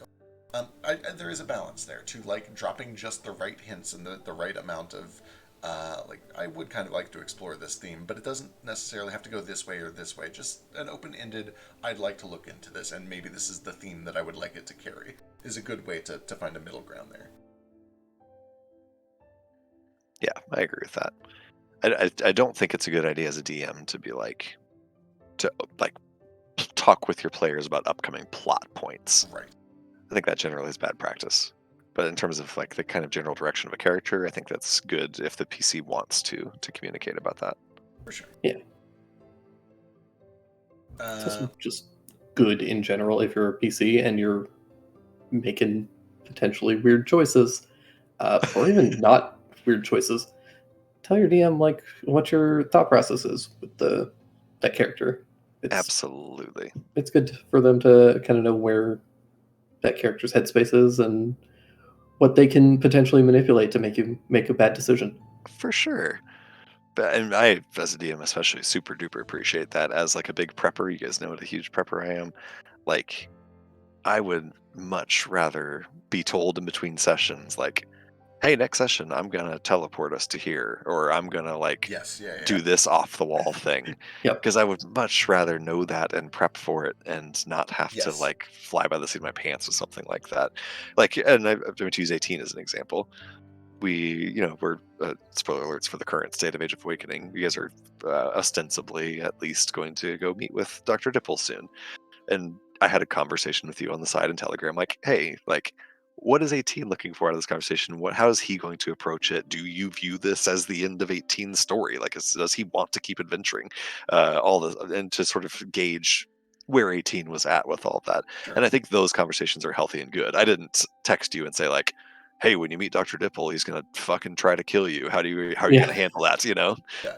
I just said like, well, what do you want out of this conversation? It's good to know that that's what's going to happen, though. Yeah, I mean that is what's gonna happen, but I didn't tell you that then. To kind of bounce off of that and also jump back to the what do you differently as a player now that you've DM'd question. People talk all the time about the DM prepping for sessions. Players, prep your DM a little bit. If you're going to do something truly wild that needs prep, tell the DM. The DM does want to be surprised sometimes, but not like if you can let them do the preparation for your surprise, that's super helpful. Please do it. Please prep your DMs. Yeah, there's like a middle ground between like make decisions in a fight that surprise and delight your DM, but don't like surprise plane shift your party to the plane of fire without telling your DM. I mean, or do, but if it's something that you can tell them ahead of time, tell them ahead of time. Right, as I'm saying, like let them know that that's coming, so they can, because Right. like if somebody plane shifts to plane of fire in the middle of a session, and I'm not expecting it. It's like, all right, we'll pick up here next time. Yeah. I can't just do that shit, so nobody wants that. Yeah. And I have to stress, when I'm a DM, I want to be surprised, even if it is a big surprise, like as a reaction to this dragon fight and we're all dying, oops, I'll teleport us to the plane of air to get us out. That's awesome. Super into it. But if it's like, hey, next week I'm going to do this thing at the start of session, definitely prep your DM. Yeah. Even just to use our like recent Age of Awakening, like I didn't want to communicate with you guys that the end of the Volus situation was going to be a fight you couldn't win. Sure. But I kind of tried to prod a little bit, like, so what are you guys going to do after Volus? What are you thinking? Where are you going? And Malkoff was like, after we're done here, I'm going to teleport us to Mycorrhiza. So that gives me like, we don't have to openly talk about what every story beat's going to be. But now I know, like, go get Mycorrhiza prepped. Give me a little something so I know which direction to sort of prep in. Especially at higher levels, it's easier at low levels when your players can only get as far as they can ride on a horse in 3 days. But when you've got teleportation and you've got all kinds of ways to make off the wall movements across the world, like give your DM a bit of a heads up. Sure. Yeah. All right, I think it's Straight's question. Drake's question, okay. Is it back to me already? It is. I'm the moderator here. I'll say whose question it is. In that case, because I kind of want to play off of our prep topic. In terms of world building, how much is too much? What a great question. What a great question. I'm going to do as soon as it steps on the player's creativity, right? But obviously there's a balance. Oh man, this is a tough question. At the start of a campaign, more is better, I think. It is good to have like a lot established early on so that you get a good picture of what is happening in the world, what are the major players, where are they moving, because that gives your players ways to latch on, or even if they don't know what they're latching onto, ways for you to latch them onto those things. If you know that there is a faction that is making a big political move by disrupting a trade route over here, then session 2 or 3 rolls around, your player who only knows like, oh, I need to go hunt this Jimmy Hawthorne guy, well, you can tie Jimmy Hawthorne to this faction, and maybe he was an informant, and now suddenly he's wrapped up in this thing that's bigger than himself. Having a lot of prep done at the start of a campaign is a good way to quickly pull the players into a position where they're married to the party, and that's what you're looking for. Once the ball gets going, the amount of world building you need to do is enough for the next session, maybe in next session or two, and enough to keep the story moving in the background. It is very easy to over-prepare in a way that, like, the worst case is you over-prepare to the point that you are locking players out of creativity, but also on a more mundane level, sometimes you just prepare stuff that never gets used, and that's a waste of time, and you shouldn't do that. Your efforts better spent elsewhere. It's supposed to be a game. You shouldn't be wasting a ton of time on things that'll never happen. Nah. But so me and Zeke are on the opposite ends of this axis. Zeke is very, like, pro prep, and I am very pro improv. If I could never spend another minute of my life preparing for Dungeons and Dragons, I would be so happy. Yeah, no, see, prepping is like my happy place. It's my zen space. I love prepping. And like we talked about kind of last time, like, I do so much. I'm the wrong person to answer this question because, like, how much world building is too much? I don't know. I spend so much time writing shit that will never, ever come up. I often know that it's never going to come up. But that's part of just, like, it's kind of, like, part of generally what I love about Dungeons & Dragons and why it's, like, my hobby. It's because I love writing. It's like my creative outlet. So if I sit there and spend 2 hours prepping like some niche world building corner that will never once come up in the campaign that only exists in my own headspace, that's kind of fine with me. But yeah, no, like, I'm probably not the right person to answer this question. My answer is probably not the correct answer for someone who wants DMing advice. Like, you need so little to run a good session of Dungeons and Dragons. You need, like, just the radius around the players, really. Oh yeah. It's real easy to fall down the rabbit hole of coming up with continents and history and lore and kings and organizations and laws and a lot of stuff that just you don't need. You need, like, an adventure hook and a couple NPCs and a map. So I think that, like, I think it just depends on how much you enjoy. Honestly, would be my answer. Like, if you like world building, go for it. It will find ways to creep into the game. At least once a session, Odell, my, like, most lore interested player, asked me some question that I'm glad I have an answer for. That I wouldn't if I didn't spend so much damn time prepping. Yeah. So it's it'll come up if you put the work in to put it there, but there's a lot that will never come up, and it'll just be for you. And if you like that, then good for you. It does feel like a cop-out, but the answer to almost every D&D related question is, it depends on your group. Right. Like, yeah, just whatever you want, whatever you're into. Whatever you're into. I really like Zeke's answer, and I'm so interested in your lore, but I'm playing an idiot, and I hate it, and I won't do that. I won't make the same mistake next time. He's not an idiot. He just is, passive. He just only knows a few things that he learned from one guy. Yeah, he was Rapunzeled. Right, he was Rapunzeled. I think I'm, like, right in the middle. I think the correct, quote unquote, correct answer to this is just it really depends on what kind of D&D you're playing. If you're playing a one shot, you don't need a lot. Yeah. You need the town that you're in and the dungeon, and that's it. If you're going into this knowing that you're going to be playing from level 1 to 20 and you're building a whole world from scratch, I think the most important information is going to be anything that is like the laws of the world as far as like magic Yes. goes. How does magic work in the world? Right, yeah. How do these races exist? What are the major like players in the world as far as like countries and powers and that sort of thing? And once you have that, you can kind of bullshit the rest. Exactly, yeah. The only things that have to be set in stone are the things that are global and that the players will encounter regularly. Because until the players encounter it, it doesn't exist. But once the players encounter it, as soon as the players cast a spell, any rules about magic that you have not introduced are locked. It's very hard to introduce a global rule about magic if they've been using magic the whole time. And the same is true for like politics and international trade and whatever they're getting into. Yeah. This is not something that I would recommend people do for a 1 to 5 campaign or something like that. But for Wake, I went in and I changed pretty much every spell in the game. Yeah.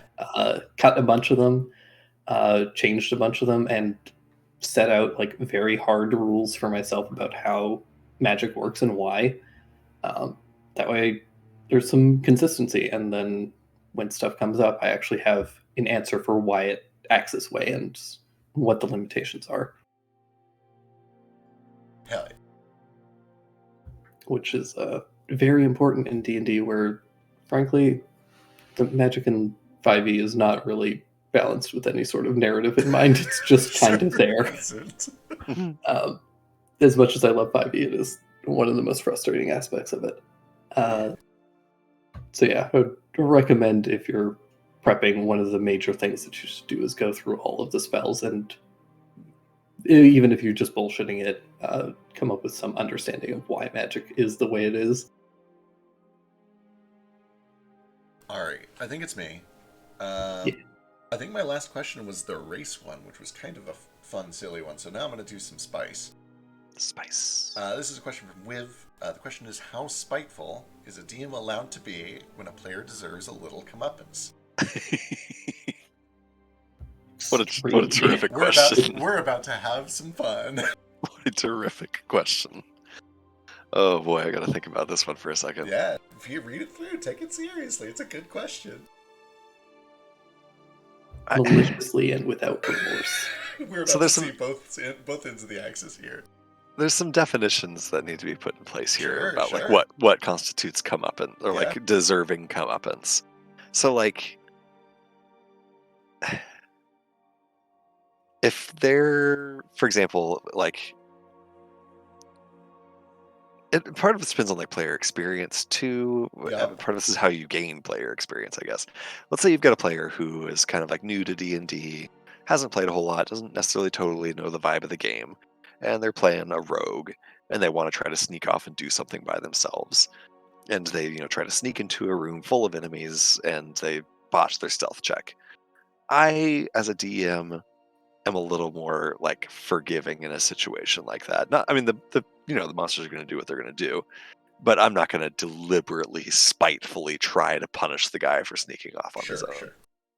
But if you do that again and again, and you do it a few more times, and it like that, to me, you're starting to earn some comeuppance, and I'm going to try to kill you.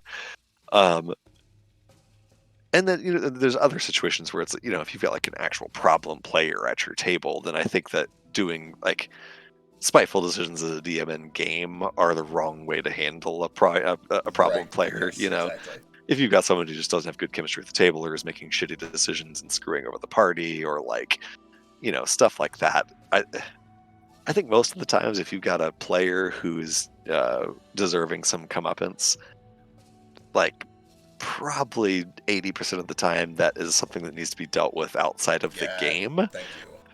I think moving that conflict out of the game and into like having a conversation with another adult is a good idea. It's hard. But if it's like characters making bad decisions and everyone, like, the character knows that they're making a bad decision and it's just like, silliness, then yeah, go for it. Be spiteful as you want to be. So obviously it's going to depend very hard on the situation. I think that if somebody is like actively like going against the party, or especially if it's like the majority of the people are like, this is a terrible idea, and one person is like, fuck all of you, I'm gonna go and do my shit and drag you all into it, killing that player without remorse is totally acceptable and encouraged, frankly. Yeah, there is nothing more frustrating to me as a player than having a character go off and do something that is clearly like stupid and just like for shits and giggles and just to be kind of like obnoxious or whatever, and then the DM's like, well, we can't I can't Punish. kill them off. Yeah. I can't punish them because then the story stops, so I gotta like let them get away with this bullshit. Sure.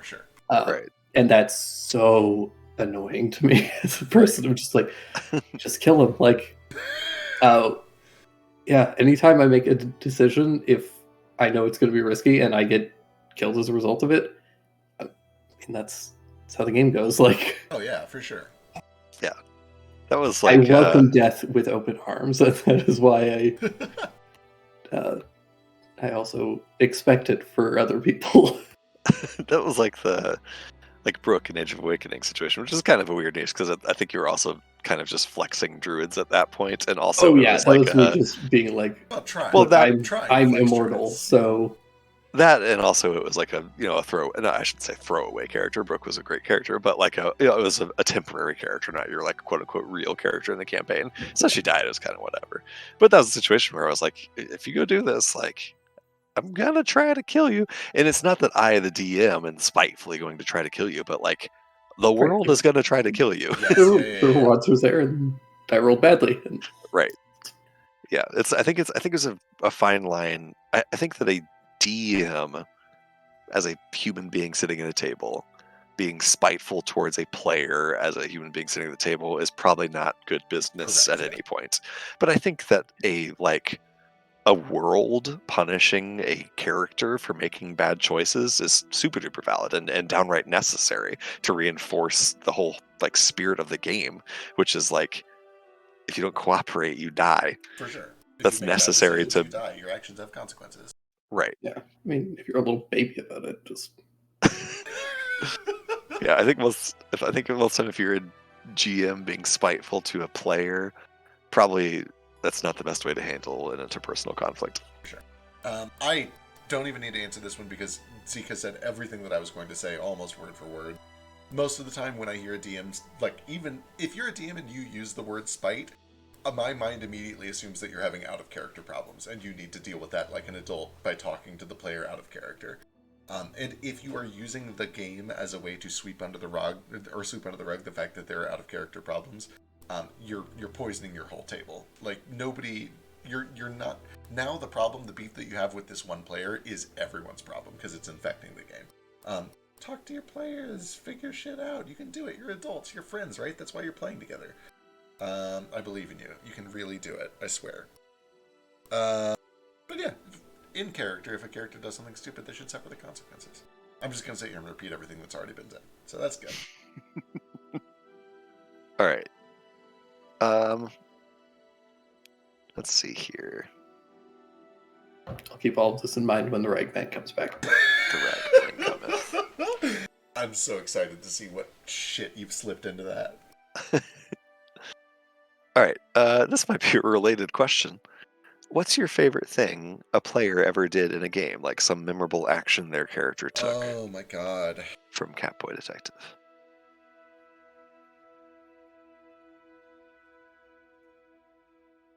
I think we did a similar question before, and my answer for it was Frisk using one of my least favorite spells in a creative way to bug on a windshield one of the enemies with a wall of force while they were falling. Yeah, that was really good at the penultimate fight of IDT. Yeah. That was really good. In terms of, I'm trying to think of recent stuff.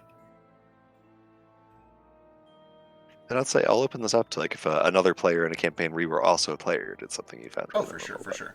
That's actually what my answer Okay. was going to be. You answer. I'm going to keep thinking because it. Say, I'm trying to think of mine. I asked this question without thinking of mine, and now I'm trying to think of what mine is. Mine was also Frisk, and it was because I was still very new to D&D at the time, right? I had just started playing a few months earlier, and up until this point, it had been lots of cool adventures. It had been a little bit of Goof Goof Dildo. It had been kind of what I was expecting from D&D, but I wasn't like emotionally invested, right? I didn't think that D&D was like that. I hadn't seen that side of D&D yet. But then there was a point where there was like this really sincere scene that happened down in some underwater caves where he like wrote a song and started singing it to another character. And I'm like, oh shit, he's not just like, these people aren't just rolling dice. They're playing these characters. They're getting invested. They're stepping into these shoes and living out their lives. And that was like a really big turning point. That's a big part of what got me hooked on not necessarily just this game, but the format of TTRPGs to begin with. The idea that it can be not just a game, but also kind of a storytelling and an acting thing. Hell yeah. There's been a handful in Age of Awakening that stand out to me. One of them I thought was going to happen in the most recent session and did not happen, which was Jack. I was so close. I was very close. I want to be careful. Who's listening? Who's listening? I say this secretly. Yeah, I can't. If Frog had not stayed, I'm nearly positive I would have gone for it. Yeah. That was kind of, it was that and the fact that Pepper had the ring were the two tipping points for me. Right. Gosh, things that players did.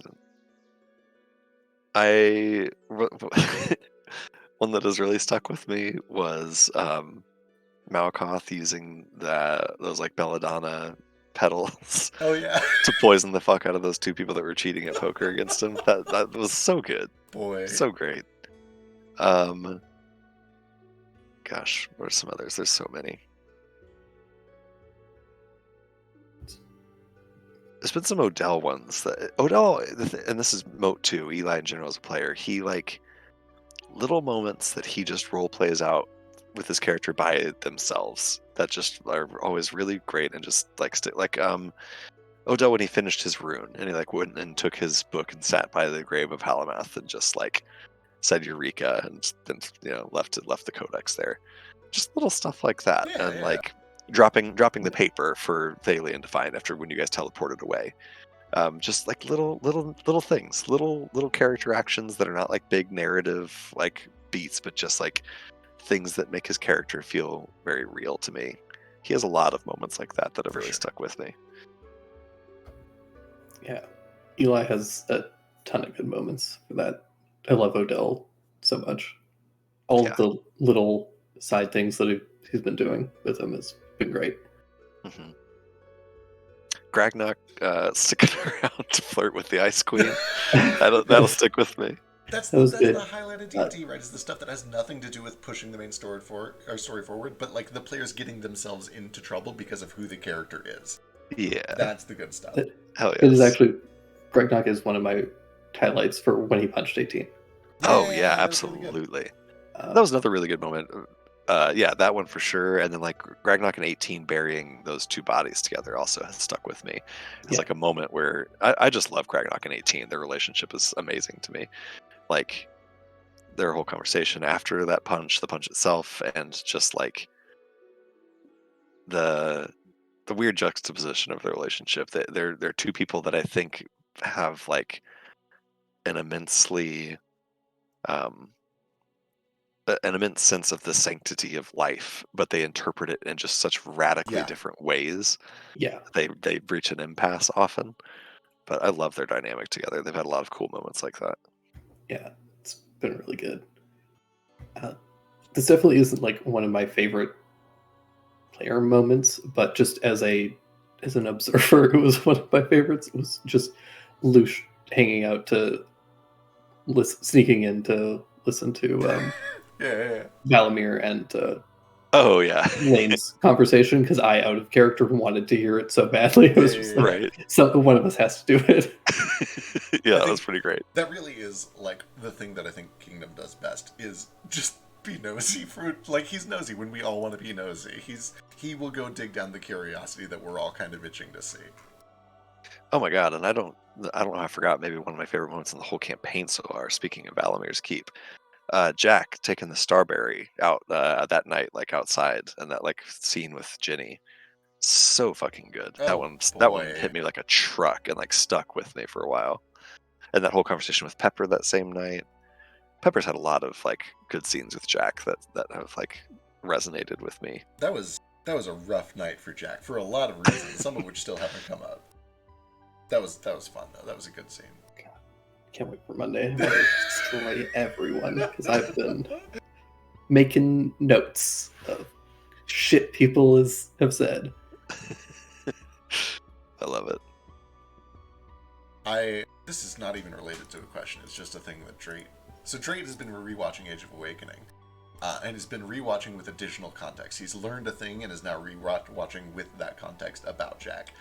And Drake is realizing a thing that is true about me as a player, where I foreshadow the fuck out of everything very subtly. Just for me. Like, I don't expect anybody to watch any of these campaigns a second time, but if you do, I foreshadow the fuck out of everything. Oh yeah, and I will tell you, like, whether anyone else on Earth appreciates it, I delight in it because I kind of have a little bit of a glimpse of what's going on in the background. Hell yeah. I love it. It's been fun listening to them listen to these old episodes, and like, you get to an episode like, God damn it, how did I not catch that the first time? He basically told us about Pepper in like episode 2. Yeah. All right. Who is it? Is it me? I feel like It's you. Okay. All right. Let's do it. There was a silly one. There was a fun one. What was it going to be? No. It's Drake's turn. I asked that question. Okay. Fuck you, Drake. You don't get to skip your turn. I feel like I got skipped. I'm the moderator You're the moderator. here. Go for it. I thought I asked that question. Envision, if you will, a stage with 3 chairs. Pretty sure I asked that question, but I'll ask another. It's fine. I'm 100% sure that I asked it. No question. Yeah, I am also 100% sure because you answered first, but then you wanted to do a second one, so we kind of like looped around a second time. Oh, you're right. That's Yeah, why I ended. Never mind. I'm wrong. I'm just stupid. I just want to keep answering that question all day. I'm like thinking of more cool Cool moments things from that the our campaign. players I just have love done. thinking of like cool moments from the campaign that I just want to gush about. It's Yeah. not like productive conversation or good advice. I want to gush.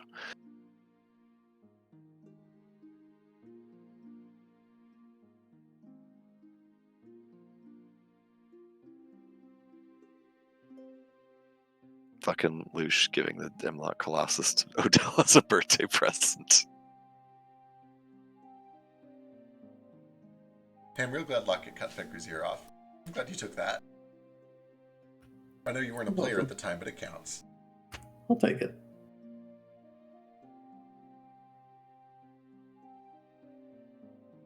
God, there's too many questions.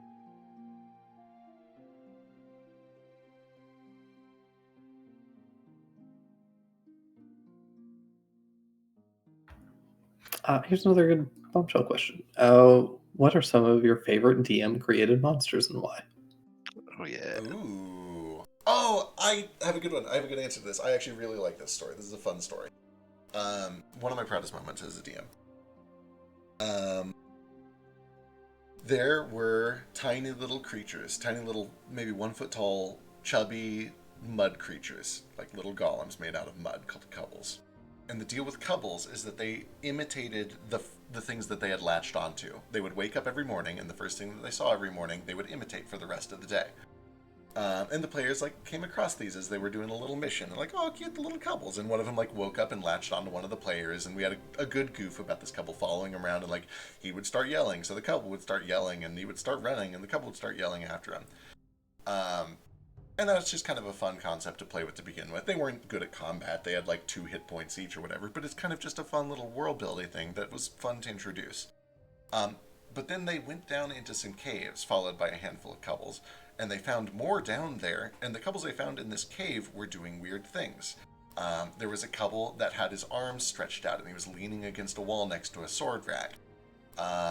There was a couple that was coiled up into the fetal position, sitting next to a coil of rope. And the players were like, oh, look, the couples are imitating items or whatever. And it clicked for them eventually that the couples were imitating mimics, imitating items, just as, I forget who it was, it might have been Lodigan like stuck his hand into a mimic or some shit like that, and we rolled initiative. That was a lot of fun. I had fun with that concept, and I think it was a fun way to like do the double reveal on mimics. That's awesome. I could answer this a few different ways. I think probably like the one that I like am the most like satisfied with as a DM uh, was the fight where Malkoth got to like face his infernal heritage as like 4 apparitions of himself. I really enjoyed like making all those stat blocks, the aspects of Malkoth's infernal nature, especially the ambition one. I was real proud of like his mechanic. But really, the actual true and honest answer is the fact that my dear Neo handed me the keys to homebrewing every Mario monster in existence, and now I just have like a million Mario monster stat blocks, all baked up, ready to go. I love them all. I love Thwomp especially. I have a special soft spot in my heart for Jonathan Jones stat block, just because he's like, you know, the OG RPG villain for me as a SMRPG kid. Yeah, I'm making stat blocks for fucking Mario and Waluigi. Like, I'm being a little bit silly, but also they've all just been. It's so fun to me to like take an existing thing and translate it to D&D. Right, You know, start it it's out. yeah, that's a really like fun exercise for me that I really enjoy going through. So that's been a lot of fun. There's one other one that I was thinking of that I'm trying to like remember what it was now. There's like a fight that I like made that I really enjoyed the mechanic for, but I can't remember what it was.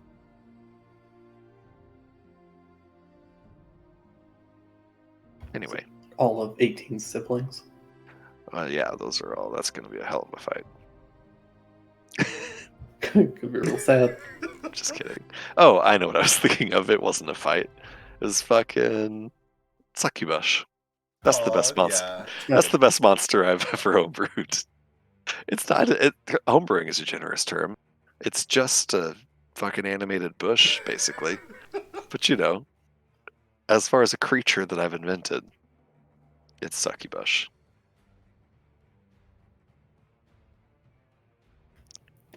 Boy. So many, at least for Wake, so many of the enemies have been like not actual monsters, they've been people. But I have really enjoyed pretty much all of the like major kind of not villains, but the semi-antagonistic player NPCs. So Yokimaru and Cheslaw's stat blocks were very fun to make. Hell yeah. I also am very proud of the Pirate Witch Catchies stat block from the very first episode. She was a ton of fun to make, and I think she actually was balanced pretty well, which I was surprised by. Hey, how terrified are you that we're going to kill like just one of our rivals and not the others, like way earlier than all the others? Like, how terrified are you that we're going to kill Gatsby in 3 sessions? I mean, that's how it goes. That's fair. Okay. I mean, yeah. Because I'm going to kill Gatsby in 3 sessions. I have, God, I don't know how much I want to say. I have gone into a lot of these characters with the understanding that they are supposed to be somewhat antagonistic, but I have tried my best to have them all feel like fleshed out people. Yeah, for sure. And hopefully have them react as they would. So, you know, there is the option that they, you know, fucking try and kill you guys and you guys decide that they got to be dealt with. Yeah. Or, you know, who knows, maybe they'll have a big change of heart. It really kind of depends on what you guys end up doing. I have most of I think the first, like, third of the campaign kind of, like, roughly mapped out narratively. But after that, it's a fucking wild card, so who knows what'll happen. You guys might make allies or just burn a lot of bridges. I have no idea. Hell yeah. Whatever happens, happens. Just That is also why I'm making icons for as many people as I can, because I want you guys to know that some of these people might suck, and that's okay if you kill them. But some of them might be good. I'm not really making these icons with any pre-planned ideas. Sure. All right. Where I had one. Where is it? Hang on, I'm finding it. Ba-ba-ba-ba. Real world. Where? Here it is. This is a question from Night Owl, and I'm going to expand it a bit. I'll read it as it's written first, and then I'm going to broaden it a tiny bit. The question as written is: if your characters somehow ended up in our world, the real world, what do you think they would like the most? A type of food, convenience, movie, place, etc., etc. I'm gonna broaden that a little bit. Pick one of your characters, or two if you feel like it, and just tell me what they would be like in the real world. What would your character be like in the real world? I mean, Nordo would be fucking insufferable. Nordo, Bring his fucking bell at everybody. Yeah, I mean, he's, Nordo is, I think deep down he's got a good heart, but he is subject to like becoming very easily prejudiced. He's not great at like, he extrapolates easily, so like kind of assumes all orcs are pieces of shit because of the orcs that he was with when he was younger. Yeah. And stuff like that. I just like, he's just not very smart, and I think he's got a good heart, but I think that he could be easily led astray by like he'd be very manipulatable and very susceptible to propaganda and stuff. He might spend a little time down in Louisiana Bayou watching Fox News. You're right, yeah. He'd for sure be like, he'd for sure. I don't even want to say this out loud. He'd for sure be like a conservative, like conspiracy theorist. Right. Yeah. He'd be a QAnon. Yeah. I think that's part of the fun of D&D is taking these people who in modern society would just like be immediately led astray and then put them into a situation where they can instead be like redeemed and useful and have like a good arc. Like Nordo's place in the world is to like live on an island with like 15 other like-minded people and just kind of, take care of his people and his family. But I don't know that he would function super well in like a real society. I'm going to peel back the curtain just because you brought Nordo up specifically and the whole orc thing. When I was doing the initial prep for Crosswinds, I was very, very hoping that through Ace specifically, and Ace is tied to orcs, that Nordo might have kind of a coming of terms with like, oh, maybe not all orcs are bad people. And it just never really panned out that way. There wasn't a lot of interactions with the orcs down there. Ace kind of latched onto other things, which I thought was really cool, especially like Nomad and the Underdark stuff. Yeah. But I like to think that somewhere in Nordo's epilogue, he kind of has a coming to terms with all that. Yeah, no, I mean, and Nordo has matured a lot. I'm selling him short for how much he's changed in the last, 160 episodes. He's become a lot more, and honestly, especially with the influence of Nomad. Nomad was, I mean, there's a reason I took a cleric level. Nordo really does. He was very changed by Nomad's influence on his life. There was definitely a big turning point at the not Saltcrest, that's my city, Flick City. Seattle, thank you. In Seattle at the Kuatoa place, where like Nordo, I mean, he was fully willing to go in there and just straight up genocide those Kuatoa. Yeah. And like, not out of like spite, he like felt like he was doing the right thing. Like, he felt like he was, in World War II killing Nazis or something, For sure. And, he got a lot of backlash from that. And that, like, he was bitter about that for a long time. He was like, I'm trying to do the right thing here. Why am I getting, like, shit on for it? But it ended up being a big learning thing for him to see, like, Nomad take these, who Nordo viewed as monsters, take them under his wing and, like, rehabilitate them and demonstrate that they aren't all just pieces of shit. And now there's Flurgle, like, walking around as part of the party. So I mean, I'm not giving Nordo enough credit for the changes that have taken place with him over the course of this campaign, but I probably wouldn't hang out with Nordo in real life. That's all I'm saying. For sure. Gale would get very into computer science and just be a nerd. I think he would latch onto that quite a bit. 18 would have what happened to him pre-campaign. Probably he would be very easily manipulable and be taken in by somebody terrible and be really taken advantage of. I think. Oh no! Oh, sweet 18. Yeah. That's, God, I can't wait for next session. There's the next couple sessions. There's gonna be some oh yeah. change. Part of this is just like a plot contrivance because we're playing D&D and this all happened in backstory. But like, if you think of the world of Age of Awakening as a real world, it's a super good thing that like a decent guy like Frog was the one that Gale latched onto after losing Dipple, essentially. Oh, for Like sure. it would have just been the first person to show 18 affection, would have had 18 in their service forever. 100%. And it just happened to be Frog. I guess before that, even it was kind of Lane and Yeah, and he sucks. yeah, Lane sucks. But I think Gale was like, or not Gale, 18 was pretty like loyal to Lane before everything that happened. Oh yeah. My real answer is going to be Factory because we were just talking about it like a week and a half ago over in the Glory Roll chat. But somebody in chat has asked for IRL Cricket, and I've already discussed this. IRL Cricket is just Brian David Gilbertson. There you go. That's him. Cricket is just BDG. That's it. Go look at BDG's videos.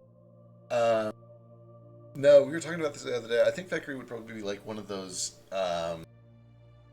Boy, in his teens, he had like an obnoxious hacker phase. He was like spent all of his time in the library, thought he was part of Anonymous and wasn't really, just doing dumb shit like that. And then probably mellows out and eventually gets into like, I don't know, like white hat security at some point, spends his entire day in weird cat ear headphones playing CSGO in a pair of programmer socks with the lights off, eating Chinese food all the time. I don't know. I get the vibe that he would be like not even an entirely armchair activist, but like a pseudo-social activist who spends his entire day doing like internet social manipulation. He's one of those weirdos. Oh yeah, the whole 6-screen setup, the whole shebang. Everything you imagine from a 90s movie about hackers, that would be him.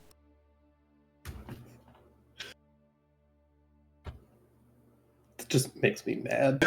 Why does it make you mad? Not because of anything that Factory is doing, but just because it reminded me of the movie Hackers. Oh yeah.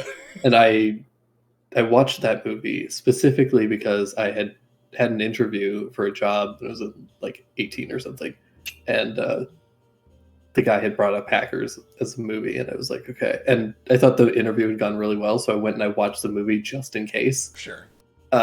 Didn't even get a call back. So pissed. It's like a shitty movie for nothing. What a nightmare. What an actual nightmare. It wasn't bad. It was fine. It was just stupid. Zeke went to refill his drink. He has ghosted us, which gives me an opportunity to read more of these questions.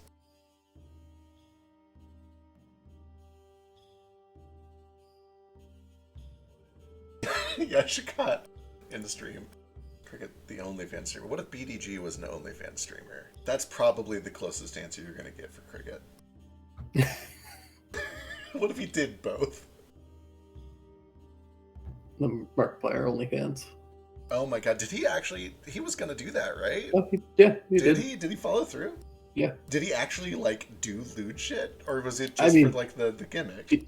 I think he only posted stuff that he had already done for a calendar that he had done. Okay, alright.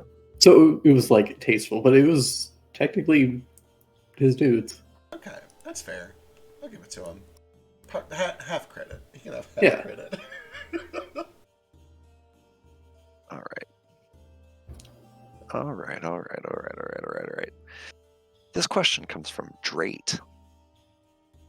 What is your proudest reveal or moment you've had while DMing? Moment is too broad. Let's just say what's your proudest reveal you've had while DMing.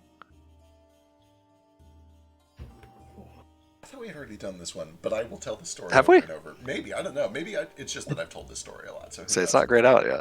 Okay. I feel like we might have done something similar last time, but It could be. I think from IDT it was definitely Gilly. Yo, my god, it was so good.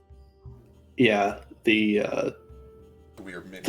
the big fight with Gilly underneath the house was something I'd been planning for quite a while, and having that come to fruition was very fun. Hell yeah.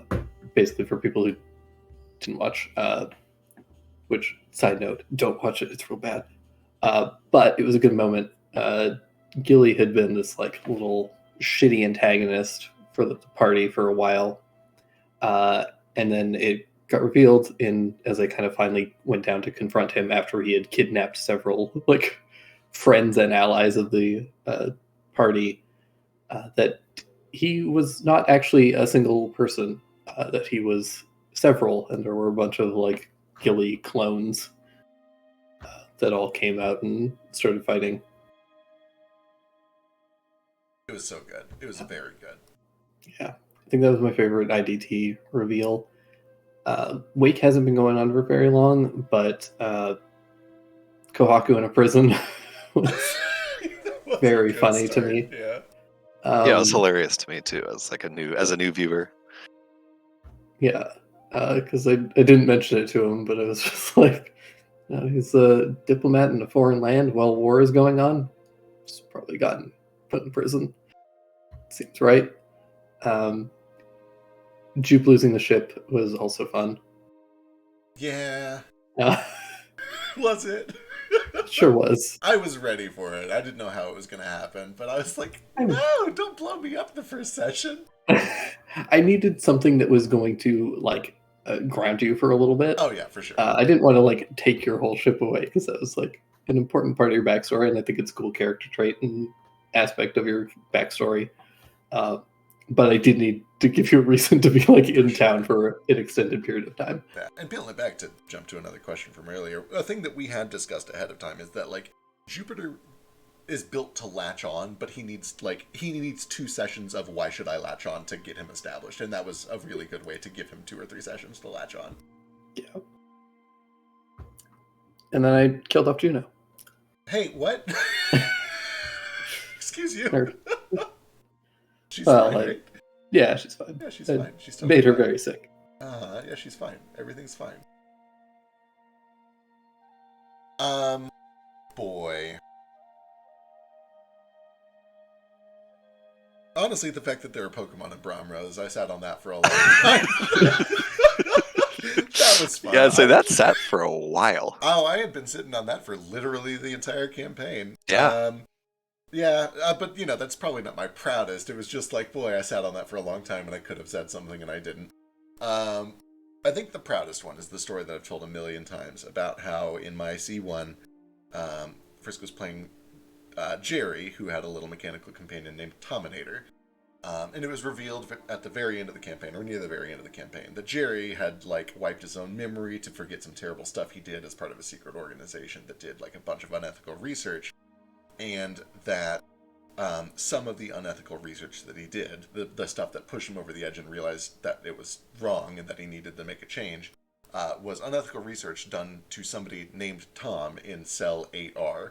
And when they returned to the facility and found a listing of all the rooms, and they saw that there was a Tom in 8R, and that was like a planted memory that he had put for himself to trigger the name Tominator later on and bring him back to the facility. And when Frisk finally like pieced it together and yelled at me in Discord, absolutely one of the proudest moments of my DMing career. Yeah, that is definitely one of the highlights from that campaign. It's a very good reveal.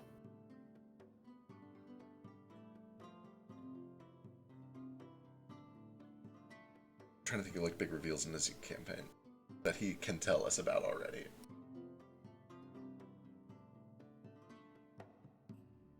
Nope, he went AFK. He's dodging the question. How dare he? The domino reveal. 100%. That was very good. I was pissed. Yeah.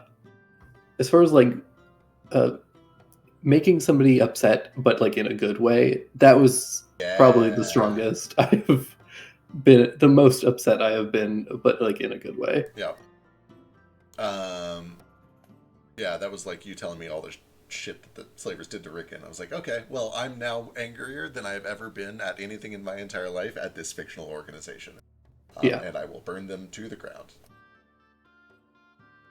Oh, that was fun. Philo mentions in chat how his character's absent father was revealed to have been absent for a reason. He was basically like tied up with a bunch of like piracy and had done a whole bunch to kind of protect his family, and was never able to like communicate out that that's why he was gone. And so for this character, for Vilo's entire life, he's just like, oh, my dad's an asshole, and he just left for no reason.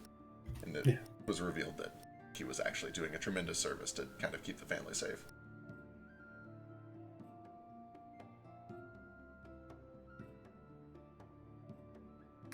I can't wait for the reveal that Dipple has entirely justified and has been a really good person this whole time. Dude, I'd still believe it. My recent literary fetish, my recent storytelling fetish for the past year and a half is when the obviously evil organization actually has some pretty good motives and is like doing the right thing. Yeah. How much can I talk about that? Oh my god, the RV's mom thing. That was so good. That was so good. It was so simple, but it was so good. Yeah, Arby's mom being a dragon was fun. Well, her being a dragon, maybe we're talking about different things here. When he said that, Possibly. There were several things. yeah, the part that got me, it was so simple. But there was a story that you told about the reason that Arvy's dad could never look at him is because he looks just like his mom. Yeah, that was a good one. I think the other one was that Sarissa was the reason that Fekri's family was kidnapped. Oh boy. Fucking dragon wish none. Boy.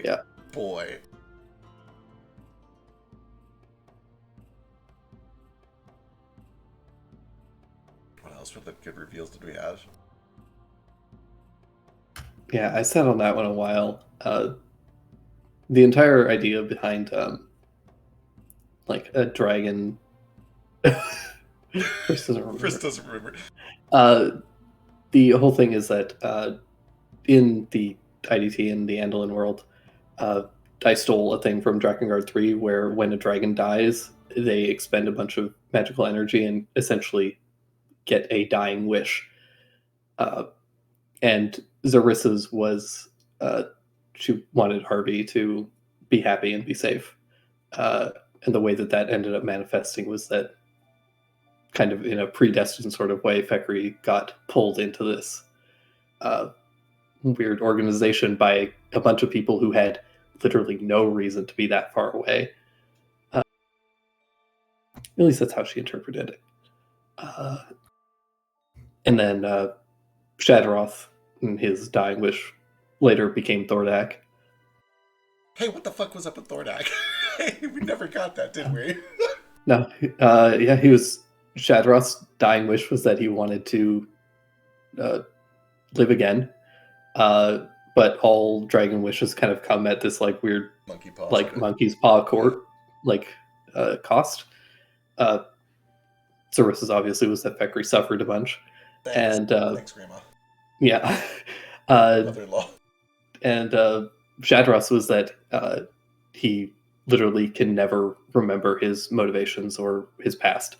And yet he is always kind of burdened by this lack of knowledge and this understanding that there's something that he wants, something that he is supposed to do, but he will never be able to remember what it is. Fucking dark. Yeah. Is he really even the same person at that point? I love it. Fuck Not him. really. He can go to hell. I also no longer feel bad for Zarissa having to watch everything that she saw. Yeah, exactly what Fritz said. Alright. Sorry, I'm back. My bad. Children. Anyway. Okay. Alright, there's a million. It would be fully impossible to pick one. Just a few that really stick out. Like, I will never forget at the end of the first, like, arc of Age of Awakening when you guys came back to the island and fucking Cam was there with an airship full of Mario Oh monsters. my god. Yeah. Yeah, I forgot. We I didn't even remember- know for like the first 9 Yeah. sessions. Yeah, you guys didn't know that he was a Mario spoof, and I knew I had to get that secret out because it was going It to was just gonna bleed out. spill, yeah. And I will never forget specifically revealing Cam's token and Feck being like, "Is that fucking Kamek?" Yup. And it was like fucking dominoes. As soon as the first piece landed, I'm like, oh my god. Frog is Toad. Oh my god, the whole thing is Mario. It's Mario all the way down. It's Mario all the way down. That was a terrific reveal. That was a great reveal. Also on that island, when you guys found the like mural of Lush and describing like the trumpet of the apocalypse, that was awesome. Like you didn't really know what that meant at the time, but I remember Drake just being like, "Who the fuck is this guy?" Uh-huh. That was a cool reveal too. One that has a special place in my heart is getting to Hackett Orchard and Yep. 18's like parents. In particular, one because just that was a big moment, but also like I had that shit prepped for 30 sessions. At least. Yeah, I mean, like since you guys had like stopped by that farming village, that kind of just was like a one-off, sort of like here's a place you guys can rest for the night. I didn't think that you guys would go there, but you know what a prepper I am. It was ready in case you did. So I had been sitting on that forever as like a thing that was kind of ready to go. I could have been a full ass vampire this whole time. Yep. There. I mean, it's not really my reveal, but Pepper was an awesome reveal. That was so much fun. And then like Gragnox being like Vincent Mason being his father. A few little ones like that. Ragnox had a ton of revelations. Yeah, like the Orion blood, the Wasanthi blood, the Vincent Mason stuff. He's had a lot of stuff. Obviously, like Malkoth finding out Lush with his grandfather was awesome. I think maybe the one that like, I don't know if this really even counts as a reveal. Maybe this is more of just like a moment, but one that like really like hit hard, like emotionally, narratively, was when Lush helped Passeri get like restored to his former form, and then Lush or like Passeri could no longer like remember Lush. That was a fun, like not fun, but an impactful sort of reveal / moment because I knew that was coming and I knew that it was gonna hurt. Right. Gosh, what else? Drez being Pepper's father, his like moment at Nitambu. Fucking Drez.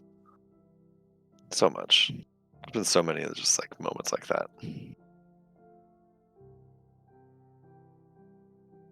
All right, whose question is it? I think it's Yes, I think I asked that one. So.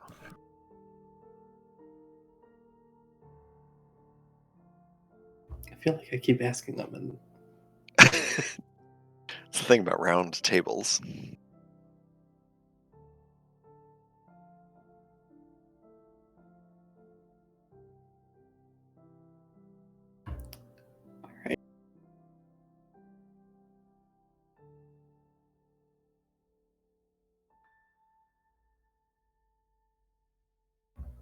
here's an anonymous question. Oh, great. I know what I was. Let's ask a Jaeger question. Having completed so many full campaigns and played many of your own characters, what have you learned about creating a fun and fulfilling character that you can stay engaged with, even after their plot lines have completed and other players still have to reach their goal? Ooh, this is a fun one. Okay.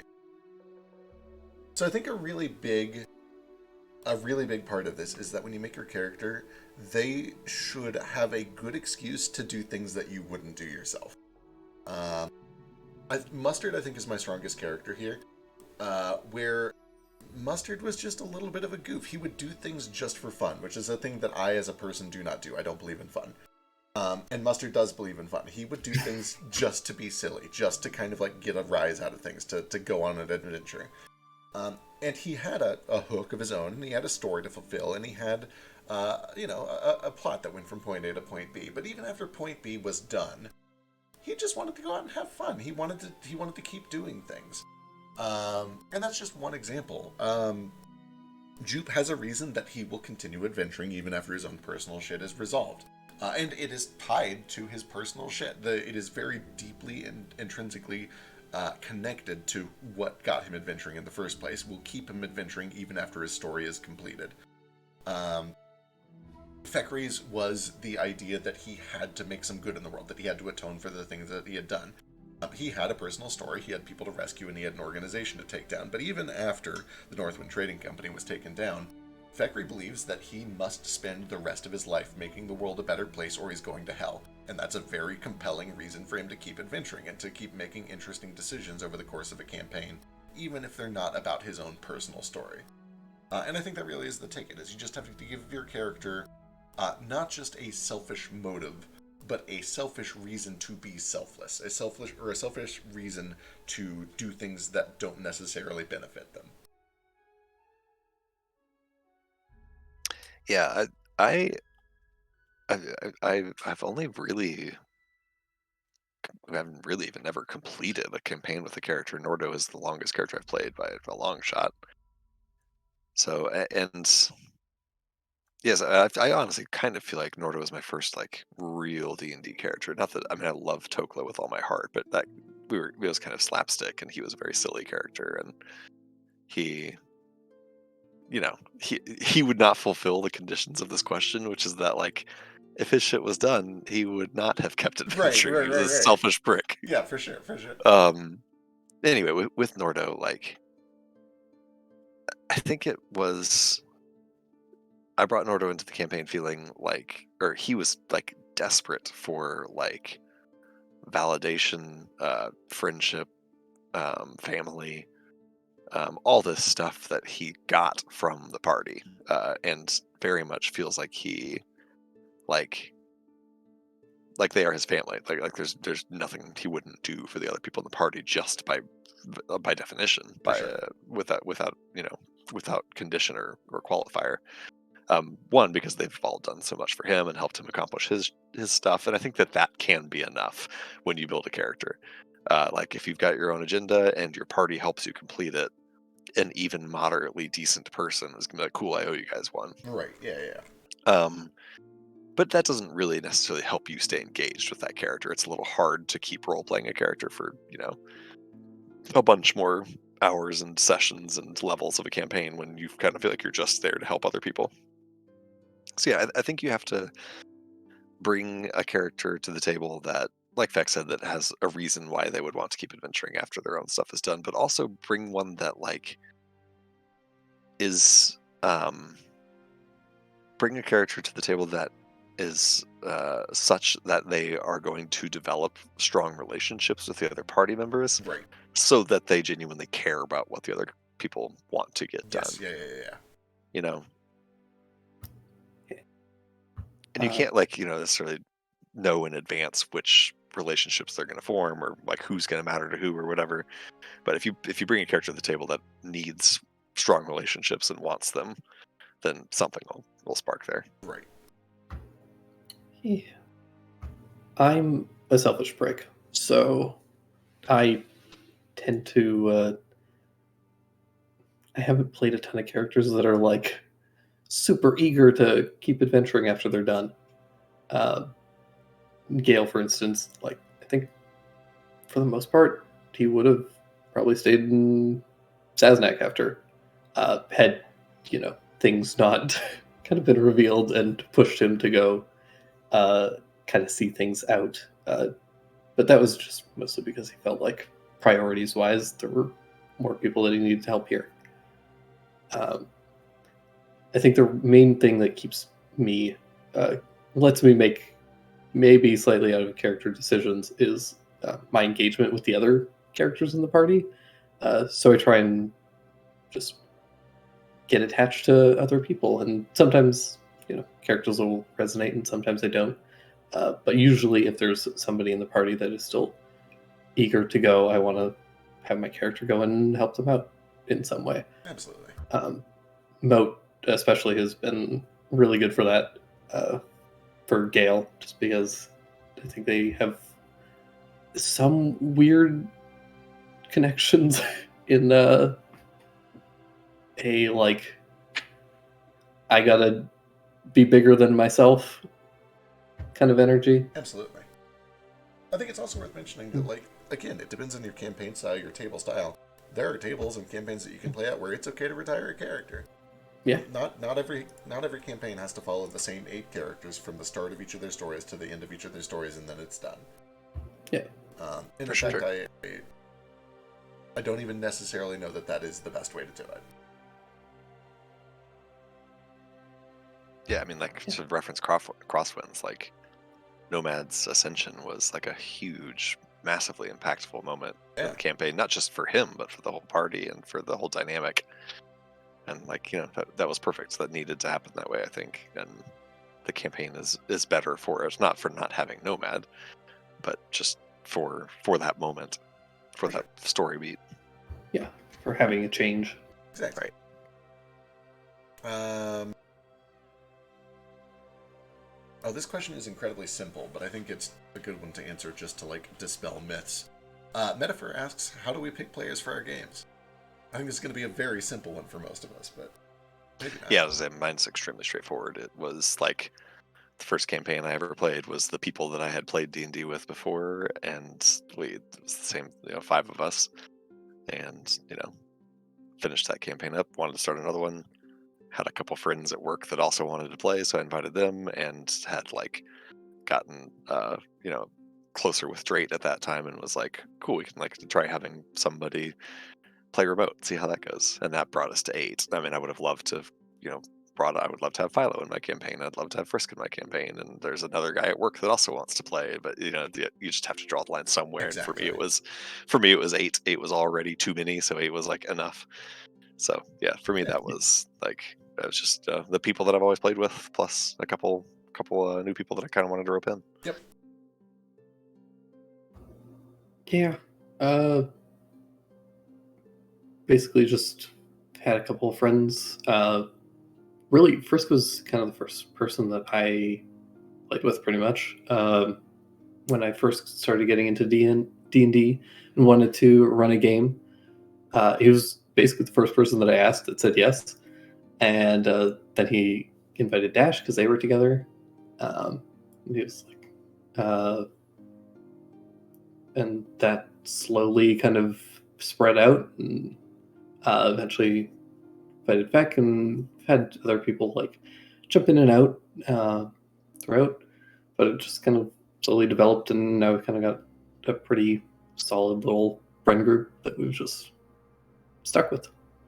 Yeah, kind of the same answer, really. It's the people that I started playing D&D with, and each time like a new campaign kind of rolls around, maybe we'll be like, oh yeah, we have this one new friend that we all kind of like and want to try out for a little while and see how they go.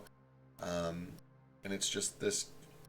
I don't know. It's not like there's this like auditing and approval and application process, and there's a bunch of like it's kind of just like, yeah, these are my D&D buddies, and every now and then we try to bring a new person in.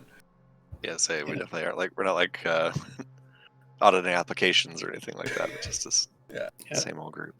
I will say, bringing in Joe and Curtis, my work friends, to our group for Age of Awakening was like kind of nerve-wracking, like bringing in 2 people that no one really knew besides me, that had never played D&D before, and like just kind of taking a gamble that they were going to be like a good fit for the table, and it worked. Yeah, I love having them at the table, but like the chemistry of the players at the table is so important. Like it's what makes the game great. So that's one of the reasons in my next one I'm kind of setting up in such a way that like I really want to be able to bring in people that I haven't played with before for just like a 2 to 3 week commitment, and not the like, yeah, you're in the campaign, but more like a, yeah, I'm gonna send you in for an arc and we'll see how it goes, without having to like gamble on, are they going to be a good fit, is the chemistry going to be right, are we going to want to do this for 3 years, or are we just going to want to have like a little arc. And I think I hope that will be a healthy way to kind of like try to, like, there's 15 people I want to play D&D with, but I can't do that. So it'll be a fun way to kind of bring them in for a short time and see how it goes. For sure. I love having like a guest player. Like we had Philo on the last couple of games in Age of Awakening, and we had we've had a couple people guest star. I'm trying to think of who the other ones were now. But yeah, I like having somebody play for a session or two, and bring a little new spice to the campaign. Exactly. Yeah. That's why I like running one shots periodically. Yeah. You know, like just see other players and playstyles is fun. For sure. It's That's nice to great. shake up the comfort zone. Like I love everybody that I play with, but there are a bunch of other people that I also like to kind of play with once in a while and don't really get the opportunity because I can't DM more than one game. So it's nice getting to kind of dabble periodically. Absolutely. And I'm glad you do, because that's how I got in. So I tried a one-shot once. Yeah. All right, let me peruse some questions here.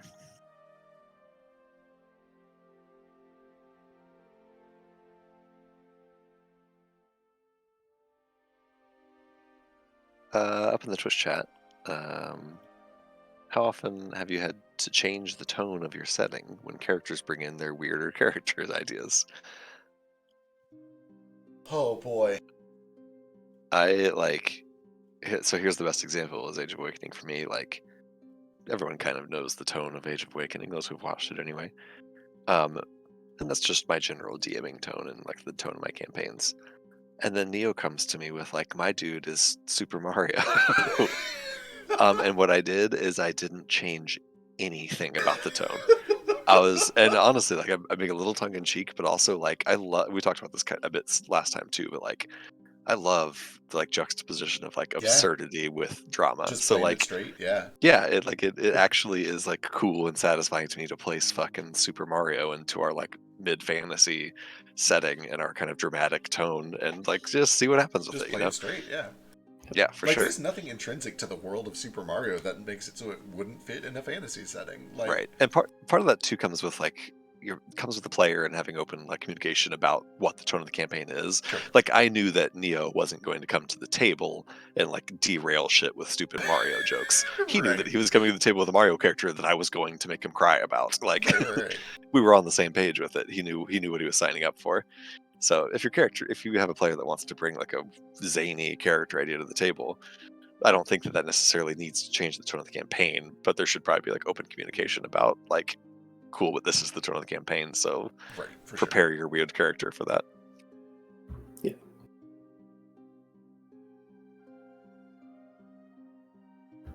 Yeah, it's kind of where I'm at. Nobody has really come at me with like too weird of a character. I think I say that. Sochi came in with patches. and bless him for it. Yeah, but that even patches was like a little shit, but he wasn't like crazy tonally different. Like the only other character that was tonally different was like Cam, and that's just because he was an idiot. Right. Neither one of them were like a Mario character. They were just like a little bit stupid. Right. Yeah. So I don't think that I've really had to experience the like anybody coming in with like a super goof dildos character, or even somebody coming in with like a super dark and brooding character. It's me. Hi. I mean, you're no Liam O'Brien, but I can be. Do you want me to be? I can bump Jupe up to 12 if you want. No, Jupe is good. I will say, I gave Neo as the example of sort of like the absurdist tonal character, but like, I was also handed patches, and not just patches, but like, so I mean, Age of Awakening spoilers here, obviously. Like, I was handed, I want to play the same character I played from last campaign in this totally new world, moved to this world by my former character who is now kind of a god. Yeah. So, and maybe more absurd than the Super Mario thing. And I say I was handed that to Sochi's credit. We very much collaborated on that, and I kind of sold him that idea more than he sold it to me. Sure. But introducing like multiverses and fucking patches as a god, like, you know, that affects the tone of a campaign too. So yeah, absolutely. Yeah, you just you make it work. Like that might be a better example even the Mario thing, because like the moments where I'm patches are totally tonally different than the rest of the campaign. True. So that I have not forced into my tone. That I have it exists in its own space. I'm waiting for it. I know that it can happen. It will eventually, maybe. Tamrius is with Tipple apparently, so. For sure. God, I can't wait for Tam Tam. I'm so curious what you've done. Tam Tam. I've definitely also kind of lucked out. I've been approached with some characters that are very, very. How do I even put it? Red flag is too strong of a word. It's just like you get that little warning light, like, oh, this is gonna get weird. This is gonna get weird. Like you know that this is gonna get weird. And I think the trick really is to just manage expectations, right? Like, oh yeah, that would totally work. And here's an example of what might happen. And here's some bits that might conflict with what's going on in the world.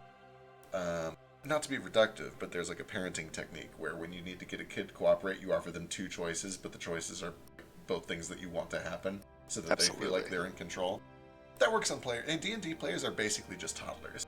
If you if a D&D player brings a character to you that you feel might be a little too weird for your world, offer them two ways to integrate them into your world that do work, and they will pick one. It's actually, just so you know, way easier to do that to a D&D player than to a toddler. Excellent. It's good to know. As a man with two toddlers. Yeah. I'm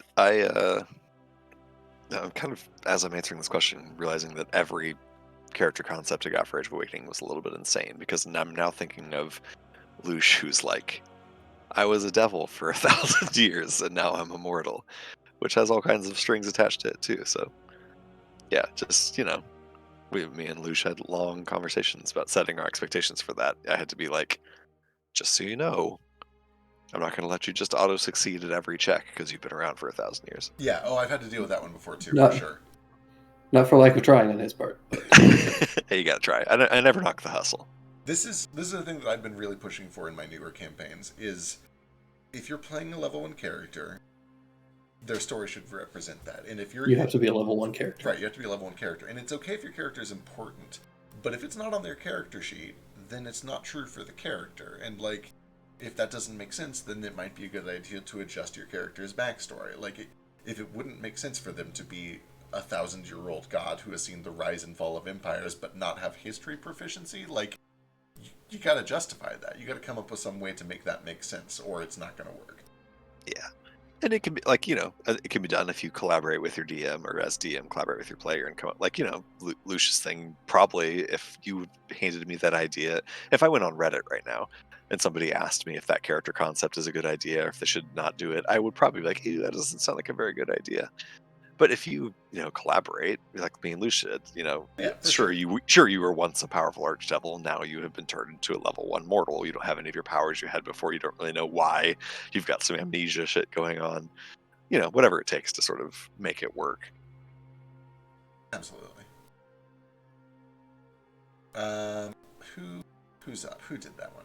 Somebody did a Twitch question, right? It was me. I asked the Twitch question, I think.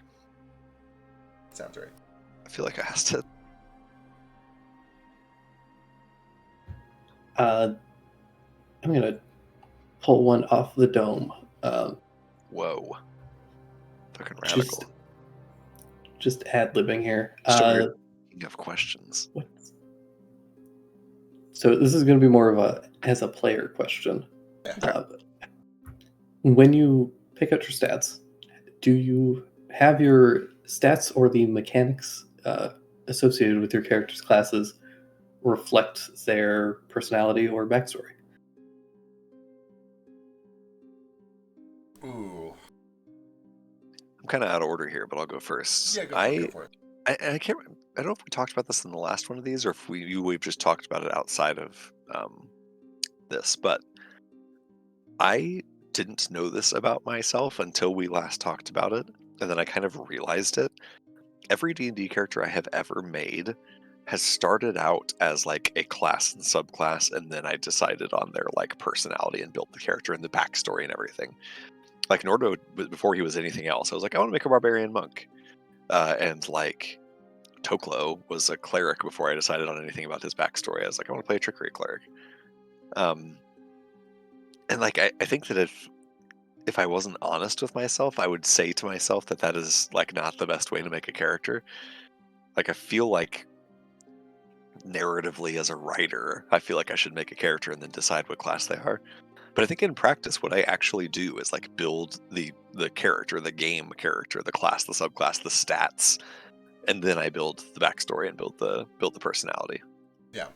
I think I'm the opposite. I usually, when I'm building a character, the first thing that I do is I come up with like story moments, usually inspired by music or whatever, and then I expand those moments out into a full character with a motive and a backstory and how they would get to those moments. And then I'm like, okay, well, this character obviously is very wise and a little stupid and probably kind of nimble and has bad constitution.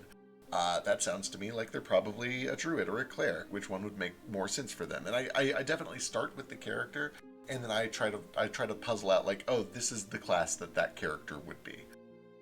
So I start with the story, and then I expand the mechanics onto it.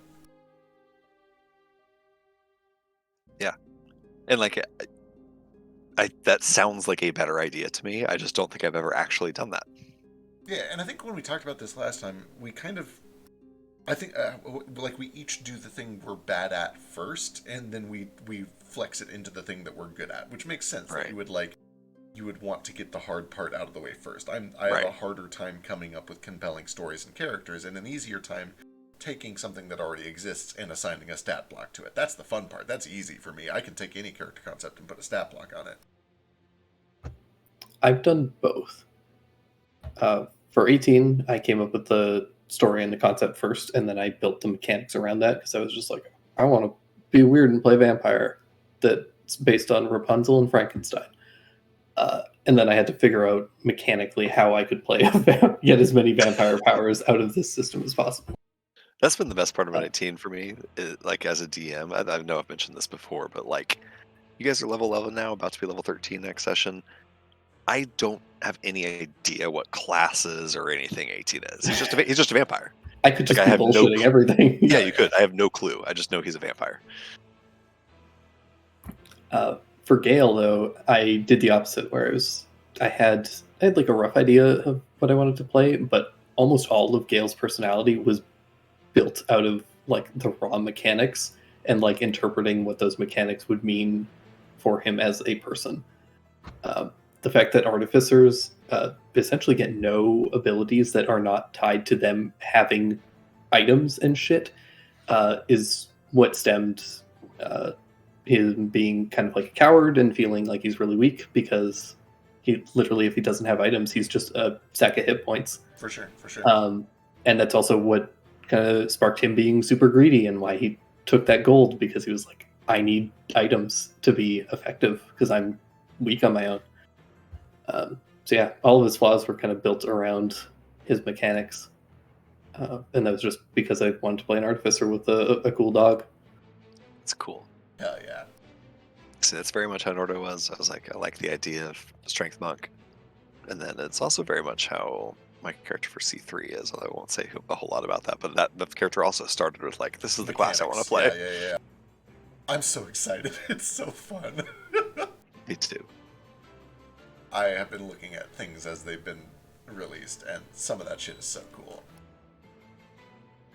For still sure. need to figure out my backstory for C3. I know what I'm playing I do too. class-wise, but I'm still flip-flopping on character and personality. All right, well, go ahead. I was just gonna say, I'm stuck between two ideas for C3, and one of them is like, fairly leveled out, like reasonable character, got a little drama to him, just kind of, a reasonable character. And one is off the wall, fucking batshit insane. And they're both the same class. I just can't decide which one I'm gonna do, like character concept wise. Excellent. Well, speaking of C3s, what are the biggest changes you're making for your next campaign?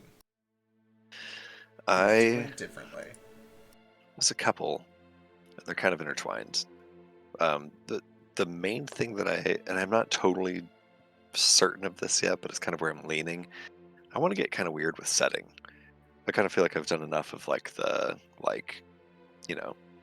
mid-fantasy sort of medieval Renaissance era. I'm thinking of going like either post-apocalyptic or like sci-fi, something, doing some sort of weird setting shit. I don't totally know yet. I might like cop out of that and just stick with because the problem is I also love this world that we're playing Age of Awakening in, and I kind of want to explore it more after this campaign and do just 50 years in the future. Right. Let's go again. Yeah, legit. So I don't know for sure which one of those to do. And then the thing that I'm really thinking of doing is kind of like Trade did with Wake, like fully like writing a splat book modifying 5e to Zeke edition, like changing a whole bunch of the mechanics that I don't like about 5e, which Right. we already kind of do with the insane amount of like a wiki full of house rules and stuff that we have going on, but just really digging into all the changes that I would like to make to 5e and kind of rebuilding it a little bit.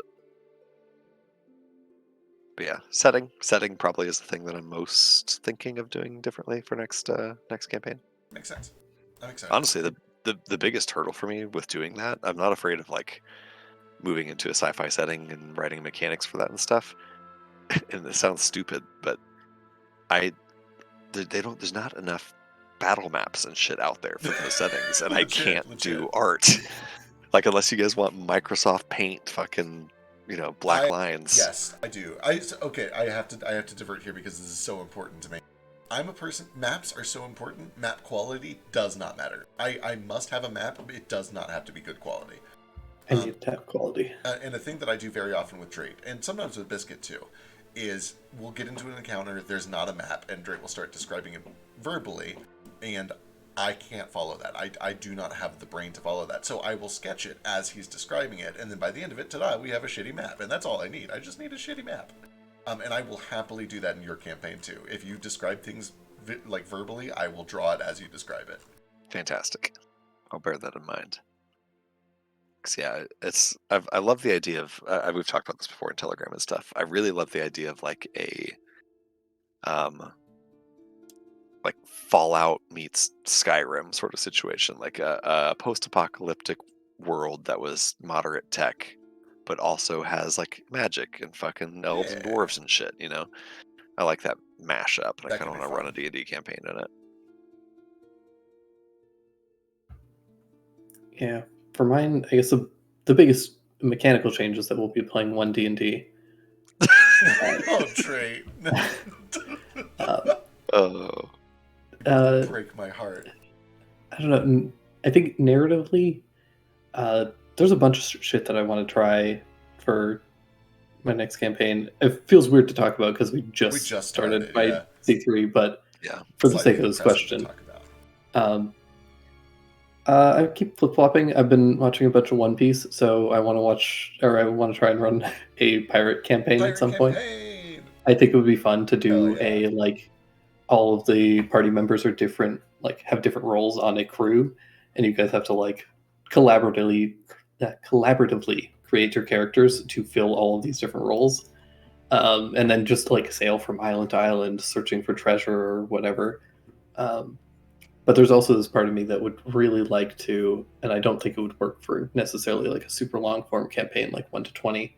But I'd like to just try a smaller setting. Like you guys are just in one large metropolis city, and then flesh out all of the different districts as if they were new settlements. So instead of going across the continent, you guys are just going to different districts in this city.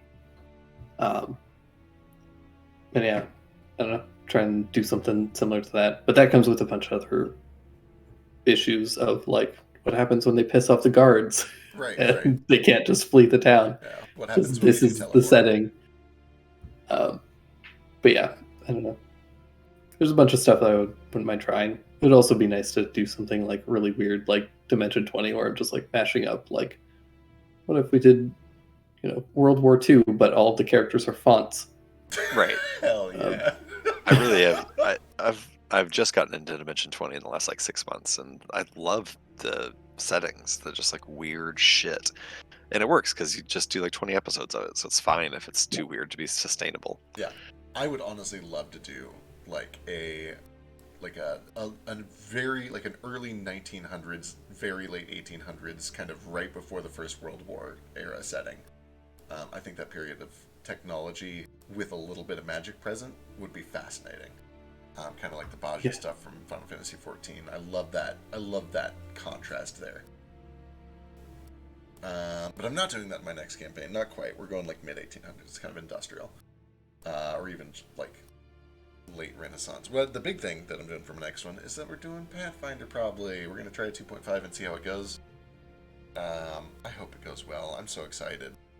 I've kind of hit a roadblock, just like the two of you, where something has to change, and it's either Pathfinder 2 will work, or I have to spend a year and a half rewriting 5e. Because I can't run another 5e campaign. I can't do it. I've had so much fun with all of you guys, but I've had all of that fun in spite of the system, and I would much rather have fun with the system instead. So we're gonna see how PF2 goes. Just run groups. No, not good. If it wasn't PF2, I'd probably try out World of Darkness. Because that also sounds kind of cool. Yeah. I wouldn't mind trying out World of Darkness.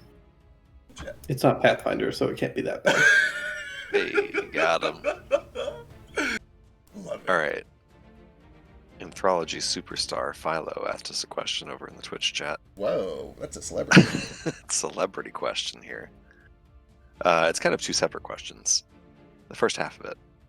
Have there ever been any relationships or interactions between your player characters that really made you change the way you play in their stories?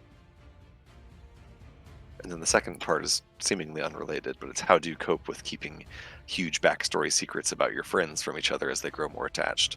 And the answer to that one is, if you find a way, let me know. It's fucking impossible. I hate being a DM. The way that I do it, silently.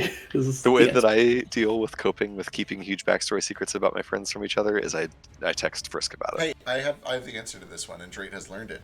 You foreshadow like mad and pray that somebody watches your campaign a second time. For sure. You get a third of the nut that you would get from just telling the secret if you foreshadow it. But anyway, Philo's actual question, relationships or interactions between players that made you change the way you play in their stories. That would require me to actually pay attention to player interactions when I'm DMing, which I don't, because the second the players are talking to each other, I'm busy in my own head trying to figure out what's going to happen next, and I hear nothing. Legit. I don't have a ton of focus. It's DMing is a constant struggle, and I look forward to every break that I can muster. So I know the relationship that triggered this question, and my initial answer is that not really, but I probably should have. I learned a lot of lessons in my first campaign, and one of the lessons that I think I learned was from Lodigan and Philo. When I saw the way that relationship was going, I should have changed the story so that they would have a chance to address what was inevitably going to happen at the end of the campaign, which was terrible. And part of me was like, well, this is the bet he made. He's going to have to lay in it. But I think as a DM, part of your job is to take the story you're given and, like, make it a playable story instead of just an inevitable, terrible thing that happens at the end of the campaign, which is what happened. Apart from that, I don't know if I've had other player interactions that, like, changed the way that I dealt with their stories. I've definitely had some, especially in Age of Awakening. Probably the most obvious, prominent one has been Gragnok in 18. Because Gragnok started out this campaign as like a vengeance paladin and a servant of Arathis, like the god of like the law, and then transitioned over to a follower of the Raven Queen, the god of hating undeath. And there's a fucking vampire in the party. Yeah. So I kind of had to do something there. I can't look at, Gragnok with a straight face and say, like, your god demands that you kill all undead and not address the elephant in the room, especially as committed as he is to, like, playing his character's motivations. So I gave the whole, like, that scene in the desert where the Raven Queen said, like, spare 18 for now. He has a purpose yet to fulfill. It was I'll admit that was 20% a plot contrivance. Like, don't kill your party members, please. But I put some actual real thought into the story upcoming in the campaign, into, like, why would the Raven Queen not want him dead? What actual reason does she have to not just have her paladin smite him at the soonest opportunity? So toying with their relationship. I wasn't fully undead yet. Right. And then, And now I am. But that's fine because now he's not really doesn't really give a shit about the Raven Queen anymore. Mostly, who knows how that's gonna all pan out? Popcorn, not GIF. But yeah, I think 18 and Gragnok's relationship affected some of the ways that I had to like plan for direction of the campaign, direction of specific characters' stories. I don't know if there are any other like real prominent examples. In part just because I've gotten lucky. I banked before Joe and Kingdom ever knew each other on like me making them related was going to work out okay. And it's worked great. The two of them get along amazing. They have great chemistry at the table, and it's been awesome having that play like kind of pan out the way that I thought it might. But I was prepared to have to sort of like alter that direction a little bit if the two of them didn't really have the chemistry that I was hoping they would.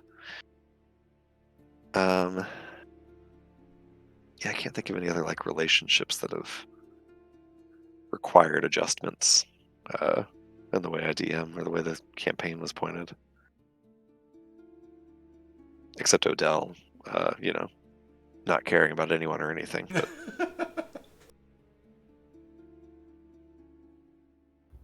I love Odell. He's just me like too. Dimple.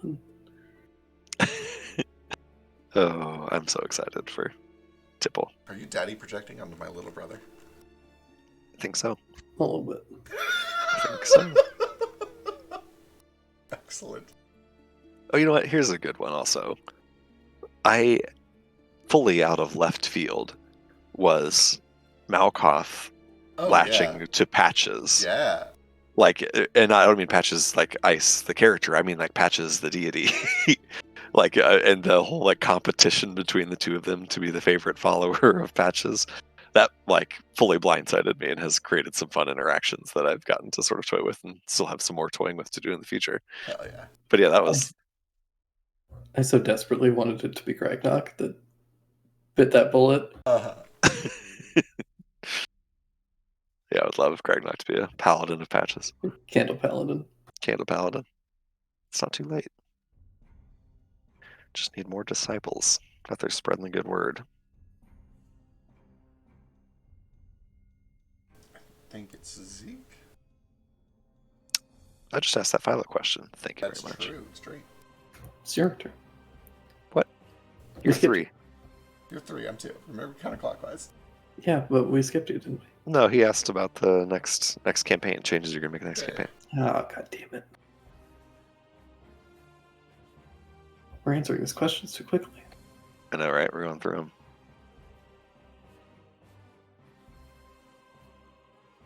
Just make one up again, Mister from the Dome. It's just a good old basic ass question. Any general tips for new DM or GMs with new players? Oh my goodness. This one is one that I have to keep coming back to every day, even though I've been DMing for like 6 years. Hey, it's a game. It's fun. It's meant to be fun. And if you're not having fun, then don't do it.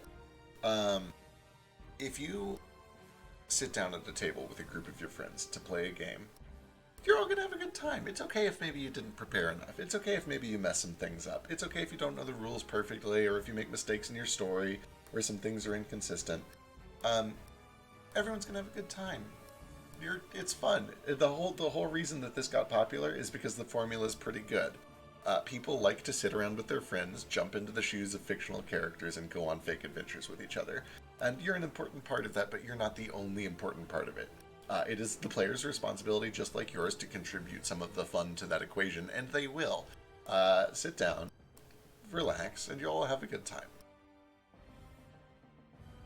Yeah, honestly, it sounds oversimplified. It sounds like we're being pedantic, but for real, just sit down and do it. Don't worry about it. I know I was like so intimidated by DMing when I started, and I look back now, and there's things I could have done better in campaign 1, blah blah blah blah blah. But like, there was not one single time in the 100 sessions of that campaign that we didn't have a fucking blast playing that game. Yeah, exactly. It's you will have a wonderful time.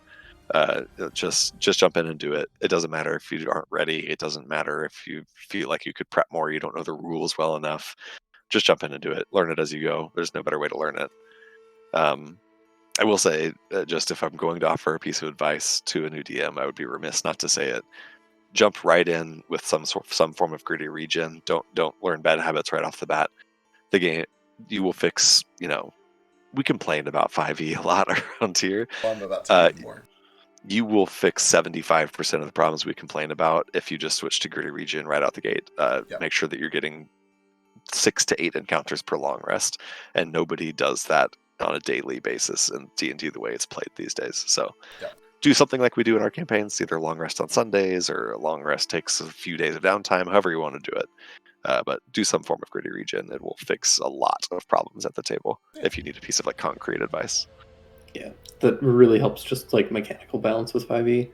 The biggest thing for playing any tabletop RPG, the table is going to be the defining factor more than the system. Yes. For sure. So make sure that you've got good friends that all get along and can work well together. And that they're looking for the same thing in the game too. Also that. Make sure that everybody is kind of on the same page for what they want thematically at least, and that sort of thing.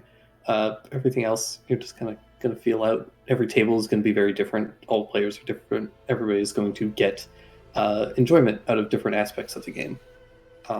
If you want some, like, if you're nervous about just jumping into, like, a big 5e campaign, or even just, like, jumping in with a new table, I would recommend trying out just play a round of Fiasco with folks. It's super easy. It's like a 2-hour game, and it's basically just like free improv practice. And it's really good for just like gauging how people interact with one another. And it's super low commitment. So, yeah. If you don't feel like setting up a full like one shot with characters and getting all the enemies and stuff together, that's a good like jumping off RPG, and it doesn't have a GM, which is nice. Yeah. 5e is built to be very approachable. You'll have a great time. Don't sweat it. Just learn the basics, sit down with your friends, have a good time. Yeah. And then when you finish that campaign, don't get hooked on 5e. 5e is wonderful. 5e is wonderful. It's very modular. It has its problems, and you will find them along the way, but for all its bumps and bruises, it is a delight. Also, another thing, watch other campaigns and see what. Don't necessarily try to emulate them perfectly, because you're not going to. Understand that a lot of the big streams like Critical Role and Dimension 20 are like professional actors and improvisers and comedians and that sort of thing who have a lot of practice knowing when to like share the spotlight and narrative beats and all that. So just like jump in with your friends and have a good time. Take some advice when you, or take advice when you can, and just go with it. Legit. All right. I'm gonna start a fight. Okay, so Hey, what school of magic should healing be? necromancy. So, the number one answer is it should be its own school of magic. It should be called restoration. It should be its own thing. Gross. The number 2 answer is necromancy. The number 3 answer is transmutation. And after that, it kind of doesn't matter. I think it's currently evocation, which is fine, I guess. But yeah, it should be its own thing. It should be restoration magic. And if it needs to be one of the existing schools, it should be necromancy. So I was initially in the necromancy camp, and I was like even just 48 hours ago in the necromancy camp. But the more I think about it, the more I think like I apply the temp HP argument over to real HP. Like hit points represent a lot of shit, and it depends on the nature of the spell. Like how are you restoring hit points? Because that determines what class it should be. Like if a spell is literally causing flesh to regrow in your body, yeah, that sounds like transmutation or maybe necromancy. Yeah, but like the healing spell is called Cure Wounds. It pretty clearly implies physically stitching up wounds. Yeah, so for Cure Wounds should probably be transmutation or necromancy. I couldn't really decide between the two. That's fine. Transmutation is probably fine. But, like, you know, if it's something that, like, is just a soothing wind, like the Soothe spell in PF2, yeah, that's an enchantment spell, 100%. That's not conjuration. You're not changing anything. You're, like, restoring energy. Life transference is probably a conjuration spell. You're moving soul bits from one creature to another. Okay, if That's you just said moving soul bits, that is that's a necromancy. right. First of all, tra- life transfer is 100% necromancy. Okay, fair. That is wild to say that children should be conjuration. Okay. Yeah, it's Let's fully I'll wild. give you necromancy for it. go back to 3.5. You fucking creep.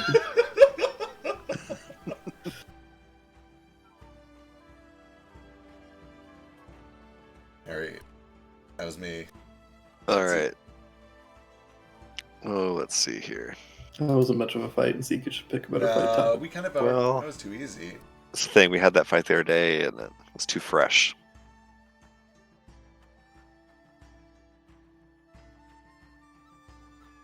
Do you think our opinions have melded towards the middle as we've played with each other? What a great question. Um, Yeah, Yeah, they have. I think so. Yeah, for sure. No. They have. No? I find myself agreeing with you sometimes, which is crazy. that is crazy. I'm slowly breaking you, but I will not yield on my opinions. I think I often find myself falling between the two of you, which is maybe where I was coming from there. But yeah, I feel like well, maybe not. I think I've generally always accepted that my mechanical opinions are typically wrong from a numerical standpoint, and I will always defer to Feck in those instances. But not necessarily when I'm talking about what's going to be fun. Legit.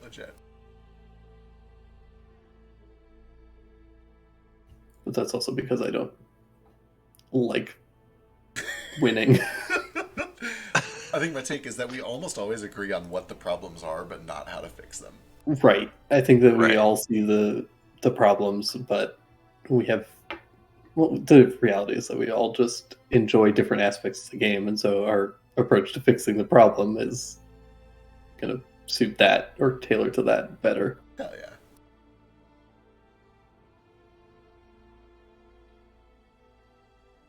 Trying to find some light questions here, you know.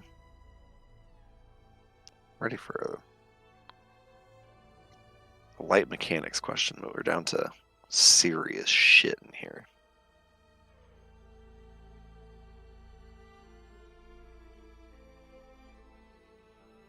Oh, there's the domain one.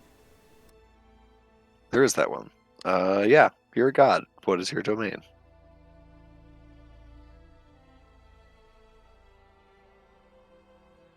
Boy. I mean, how are we limiting domain at this point? I assumed we were talking Just- 5e domains.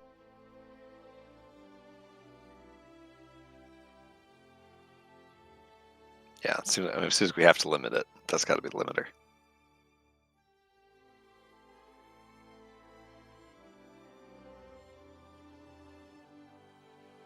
I think mine's got to be light, and that sounds so weird.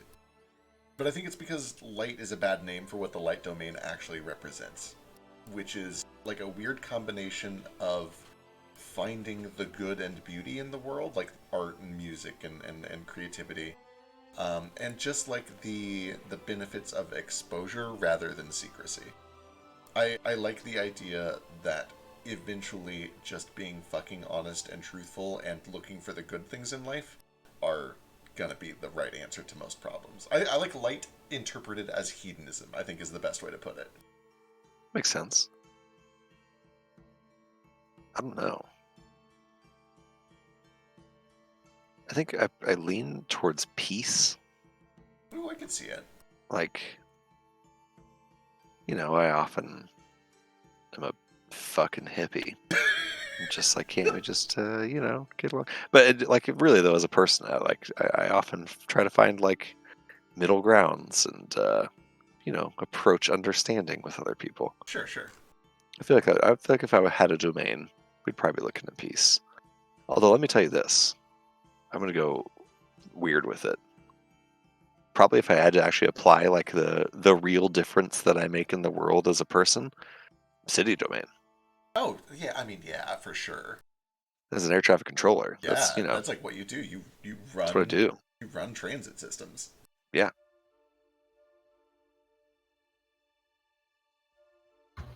Boy.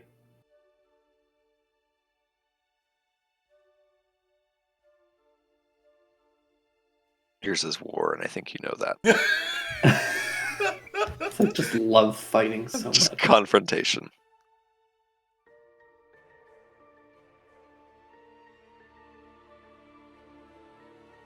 I feel like it might be maybe light too, but from like an artistic standpoint. Yeah, Yeah. I can see it. That, or maybe like Twilight or Trickery or something. Can I have like a lazy version of ambition? Seems like the opposite of ambition. Can I have ambition, but it's like ambition in extremely short bursts, and then you switch back over to life and recharge for 9 months? Contentment. Yeah, like the ADHD version of ambition. Zeal. Yeah, zeal feels closer to what you're looking for there. I can see it. Yeah. It's an Amonkhet domain, so. I wish it was Tempest. I wish it was cool enough for my domain to be Tempest. Yeah. Maybe I'm Solidarity. Oh, I could totally see Solidarity. It's got that very, like, committed kind of find the thing that's yours and latch onto it and stand with it vibe. Yeah. It's a very, like, find your hill and die on it kind of a domain. Hell yeah. For sure. Hey, you know where the expression dying on a hill comes from? War. Yeah. I think you're a forge cleric. Forge god. In sort of an abstract sense. Like building, making, producing. I can see Yeah, that. I can see that. You craft. You strike me as a craftsman in real life. I'll just be all the domains. I'll just be All the God. domains. You're God. We got it. The takeaway from that question, everyone, is Drade is God. We did it. Next weird. question. It's weird that there's an order domain and not a chaos domain. It is. Well, I mean, it's trickery. Sure, Essentially. I guess. Or I There mean, should like be a chaos. if you can't flavor a trickery cleric as a chaos cleric, you're playing the game wrong. Yeah, right. Yeah. All right, that's Drake then. Okay. Who was your worst, least favorite NPC you played? Oh. So now let's clarify this question: is this like despicable bad guy, or like just like a bad NPC, like badly poor character? Let's do both. Cool. Christ almighty.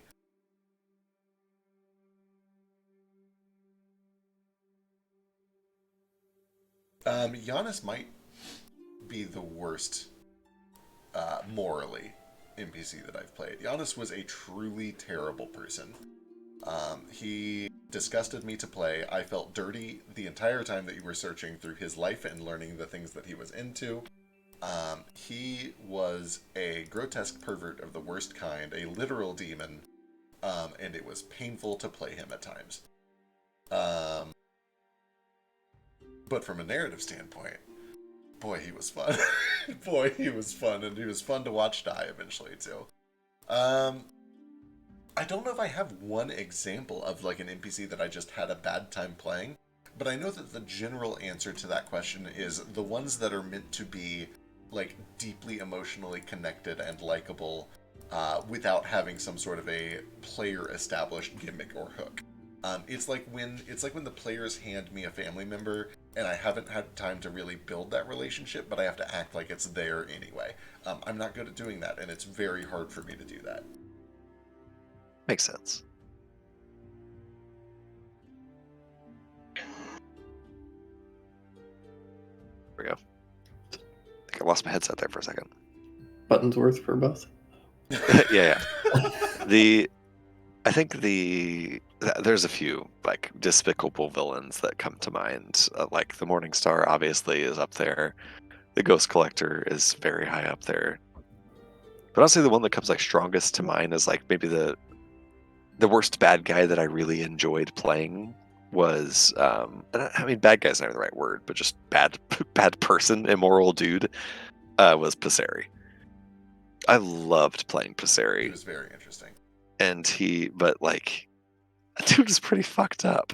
It's terrible. There's a reason that half of us didn't help him. Yeah, he was a pretty fucked up guy. I mean, he was like stealing bodies and kind of stealing souls for hundreds of years, so he could fulfill his crush, essentially. And like all good bad guys, you also kind of feel bad for him. He got kind of fucked, but made some pretty terrible choices as a result of getting fucked. Anyway, he was probably like and Lane also is a piece of garbage, and I love playing him so much. Cool. Lane is a 4 piece of people and none of them garbage. Dipple yet. We're good. I haven't had to play Dipple yet. You had to read a note in his voice. I did have to read a note in his voice, you're right. And I've acted out some really horrific backstory scenes from him, so there's that. All justified. Sure. Have I mentioned before that the only thing I love more than 18's constant optimism about Dipple is your out of character constant optimism about Dipple? I treasure it. It's only a few more weeks before I get to address it one way or another. Oh, there's more after this question. The worst NPC I've ever had to play in terms of just like a bad NPC, like a bad character.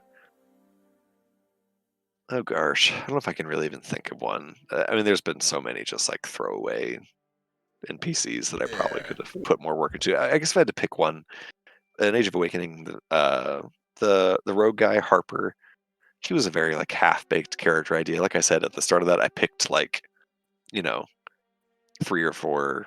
I'm sorry, it was more like 10 or 12 characters to put on that boat as people that you guys might latch onto and might enjoy. Sure. And Harper ended up being one that you guys kind of did. And I kind of never fleshed him out or did anything with him. I was just like, he's a broody rogue. So, and he's still kind of around at times, but he's a character that I honestly like. He ended up getting attached to the party in a way that like I was like, yeah, I don't really like this guy that much. And I felt like he kind of stepped on toes. He was like filling a niche that the party already had. So, I mean, that's hard not to do in an 8-person party. Also true. That's why I gave you Ilex, a druid, the one thing nobody in your party was. And like a decent. That's why I like this campaign so much. A druid and like a decent chipper person.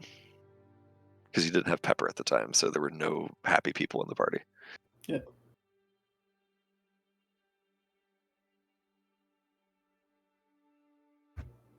I mean, as far as NPCs go, that are just, there are tons that I've had that were just like throwaway, like one-off NPCs and stuff. In terms of worst to play or worst like morally,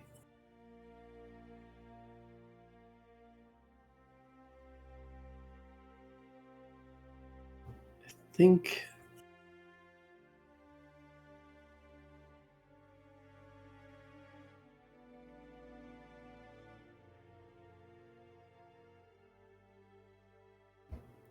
actually I'll say one of the worst villains that I've had is probably Ozymandias, which I know feels weird because that fight was probably one of my favorite fights, but I think that I didn't utilize him as well as I should have for how kind of integral he was. Azadirth? Yeah. Yeah, the Slaver Dragon. Yeah, for sure. Yeah, I think I could have pulled him in a lot more and fleshed him out more. Actually, you know what? Saying that, Arby's dad should actually take that role. Yeah. See, that was a little before my time, so I missed it, but I heard the story. Yeah, I really didn't play that out well. I was very new to DMing. And I had an idea for how that was going to go in my head, and it did not go that way. Which is the biggest mistake a DM can make, is don't have an idea in your head. Exactly. Don't Truth. No plans. Hey, Yeah. DMs, stop making plans. Stop having expectations, because they will not happen. In terms of oddly, in terms of just being despicable, Arvy's dad was also a very Oh, high. he was a huge piece of shit. It was He was a truly, terrible creature. truly terrible. Yeah. You guys didn't. I say you guys didn't. I didn't reveal nearly enough about him, but Ammon was a terrible person. Truly despicable. I assume so, just based on the deals that we did see. But yeah, there was a lot more to it, and I don't know. I felt so gross playing him that I just I didn't ever want to do it, I didn't really reveal very much about him. Fuck. That's how I was with Giannis. You guys stumbled through that weird tobacco snuff film collection I had. I'm like, you know what? Actually, can I not do this? Can I not reveal how bad this character is? Yeah. Yeah, those are up there. Fuck, it's me, isn't it? It is. I'm running out of questions. I know. Why don't you ask the final question here, Fag? The final question. The final question. That's so much pressure. I'm the moderator here. You'll accept that pressure and like it. While you figure that out, I'm going to rant about why I'm so optimistic about 18 and so conflicted. Do it. Oh, please tell me. So I'm very conflicted about how I would picture 18's story ending. Because on the one hand, there is part of me that's like, oh, it'd be really nice and sweet to have Dipple actually be a half decent person, and 18's commitment and loyalty is actually rewarded is the wrong word, but I like the trope of that the evil villain isn't actually bad, and they've all been secretly working towards something. Yeah. And that's a huge story beat for me that I really enjoy. But there's also this part of me that is from 18's story perspective, it would be weird for him to not have some kind of a negative resolution that forces him to change his mentality. Right. Something has to break. Right. If it doesn't break, it can't be fixed later. So you almost don't want to enable 18's current state of existence. Right. It almost would feel a weird narratively for him to be cool, and everything was fine. Yeah, I was right all along, and everything is okay. Yeah. It would be a very Aang and Avatar kind of a character development that would feel weird. So yeah, I'm very conflicted. I kind of want Dipple to be terrible, but I also want him to not be. And I don't think I'm going to be happy no matter what happens. So we're just going to get what we get and figure things out. I'm so fucking excited. All right, here we go. What is your favorite conspiracy from any campaign that you've either played in or DM'd in? It can be one that was found to be true. It can be one that was eventually proven to be false. But what's the conspiracy you've had the most fun of, or that you wanted to be true the most? What a terrific question. And let me just say, as sort of a tangent aside, the hardest thing on earth for me as a DM is sticking to my guns when the players come up with an insanely cool theory. Yeah. It's so tempting to be ooh, maybe that is what's happening here. But I try to avoid that because it feels cheap. It's really it's satisfying when the players correctly guess something that's going to happen, but then if it always happens, it's just sure. I'm trying to think of my favorite.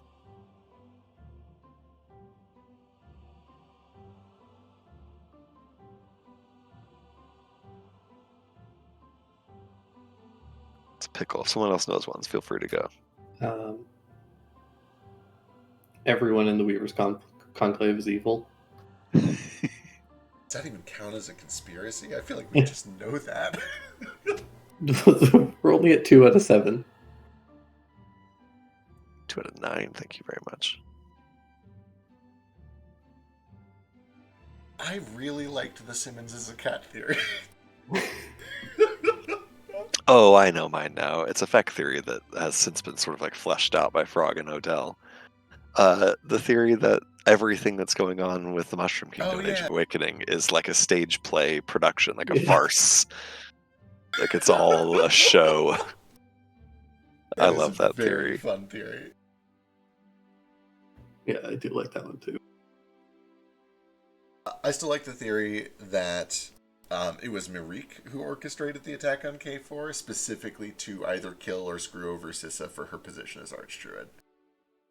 Oh, yeah. I still believe in my heart of hearts that that is the truth, and I'm going to kill Marik for it, even though it's long over and probably completely confirmed false. My favorite conspiracy theory is that there's any even remotely reasonable hope that Dipple isn't an objective monster.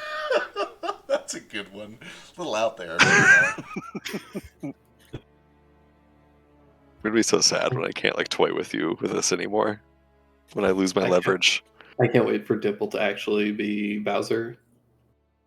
Whoa. Whoa. How'd you find my notes? It's a crazy conspiracy. Alright, gang. Thanks everybody for watching and all the questions. Hell This was yeah. wonderful. Yeah.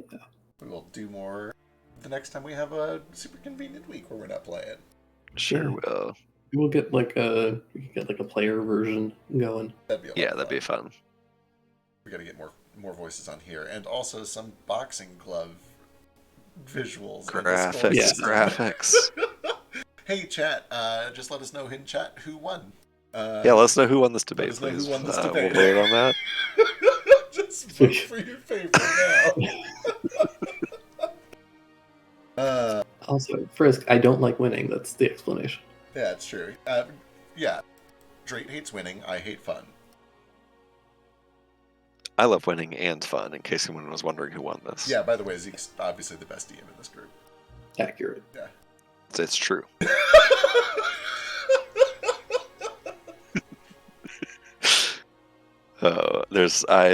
I would be, and I mean this sincerely and from the bottom of my heart, I would be fucking nothing without the two of you. I learned everything I know about DMing from you guys. Our powers combined. You with you and Trade's powers combined.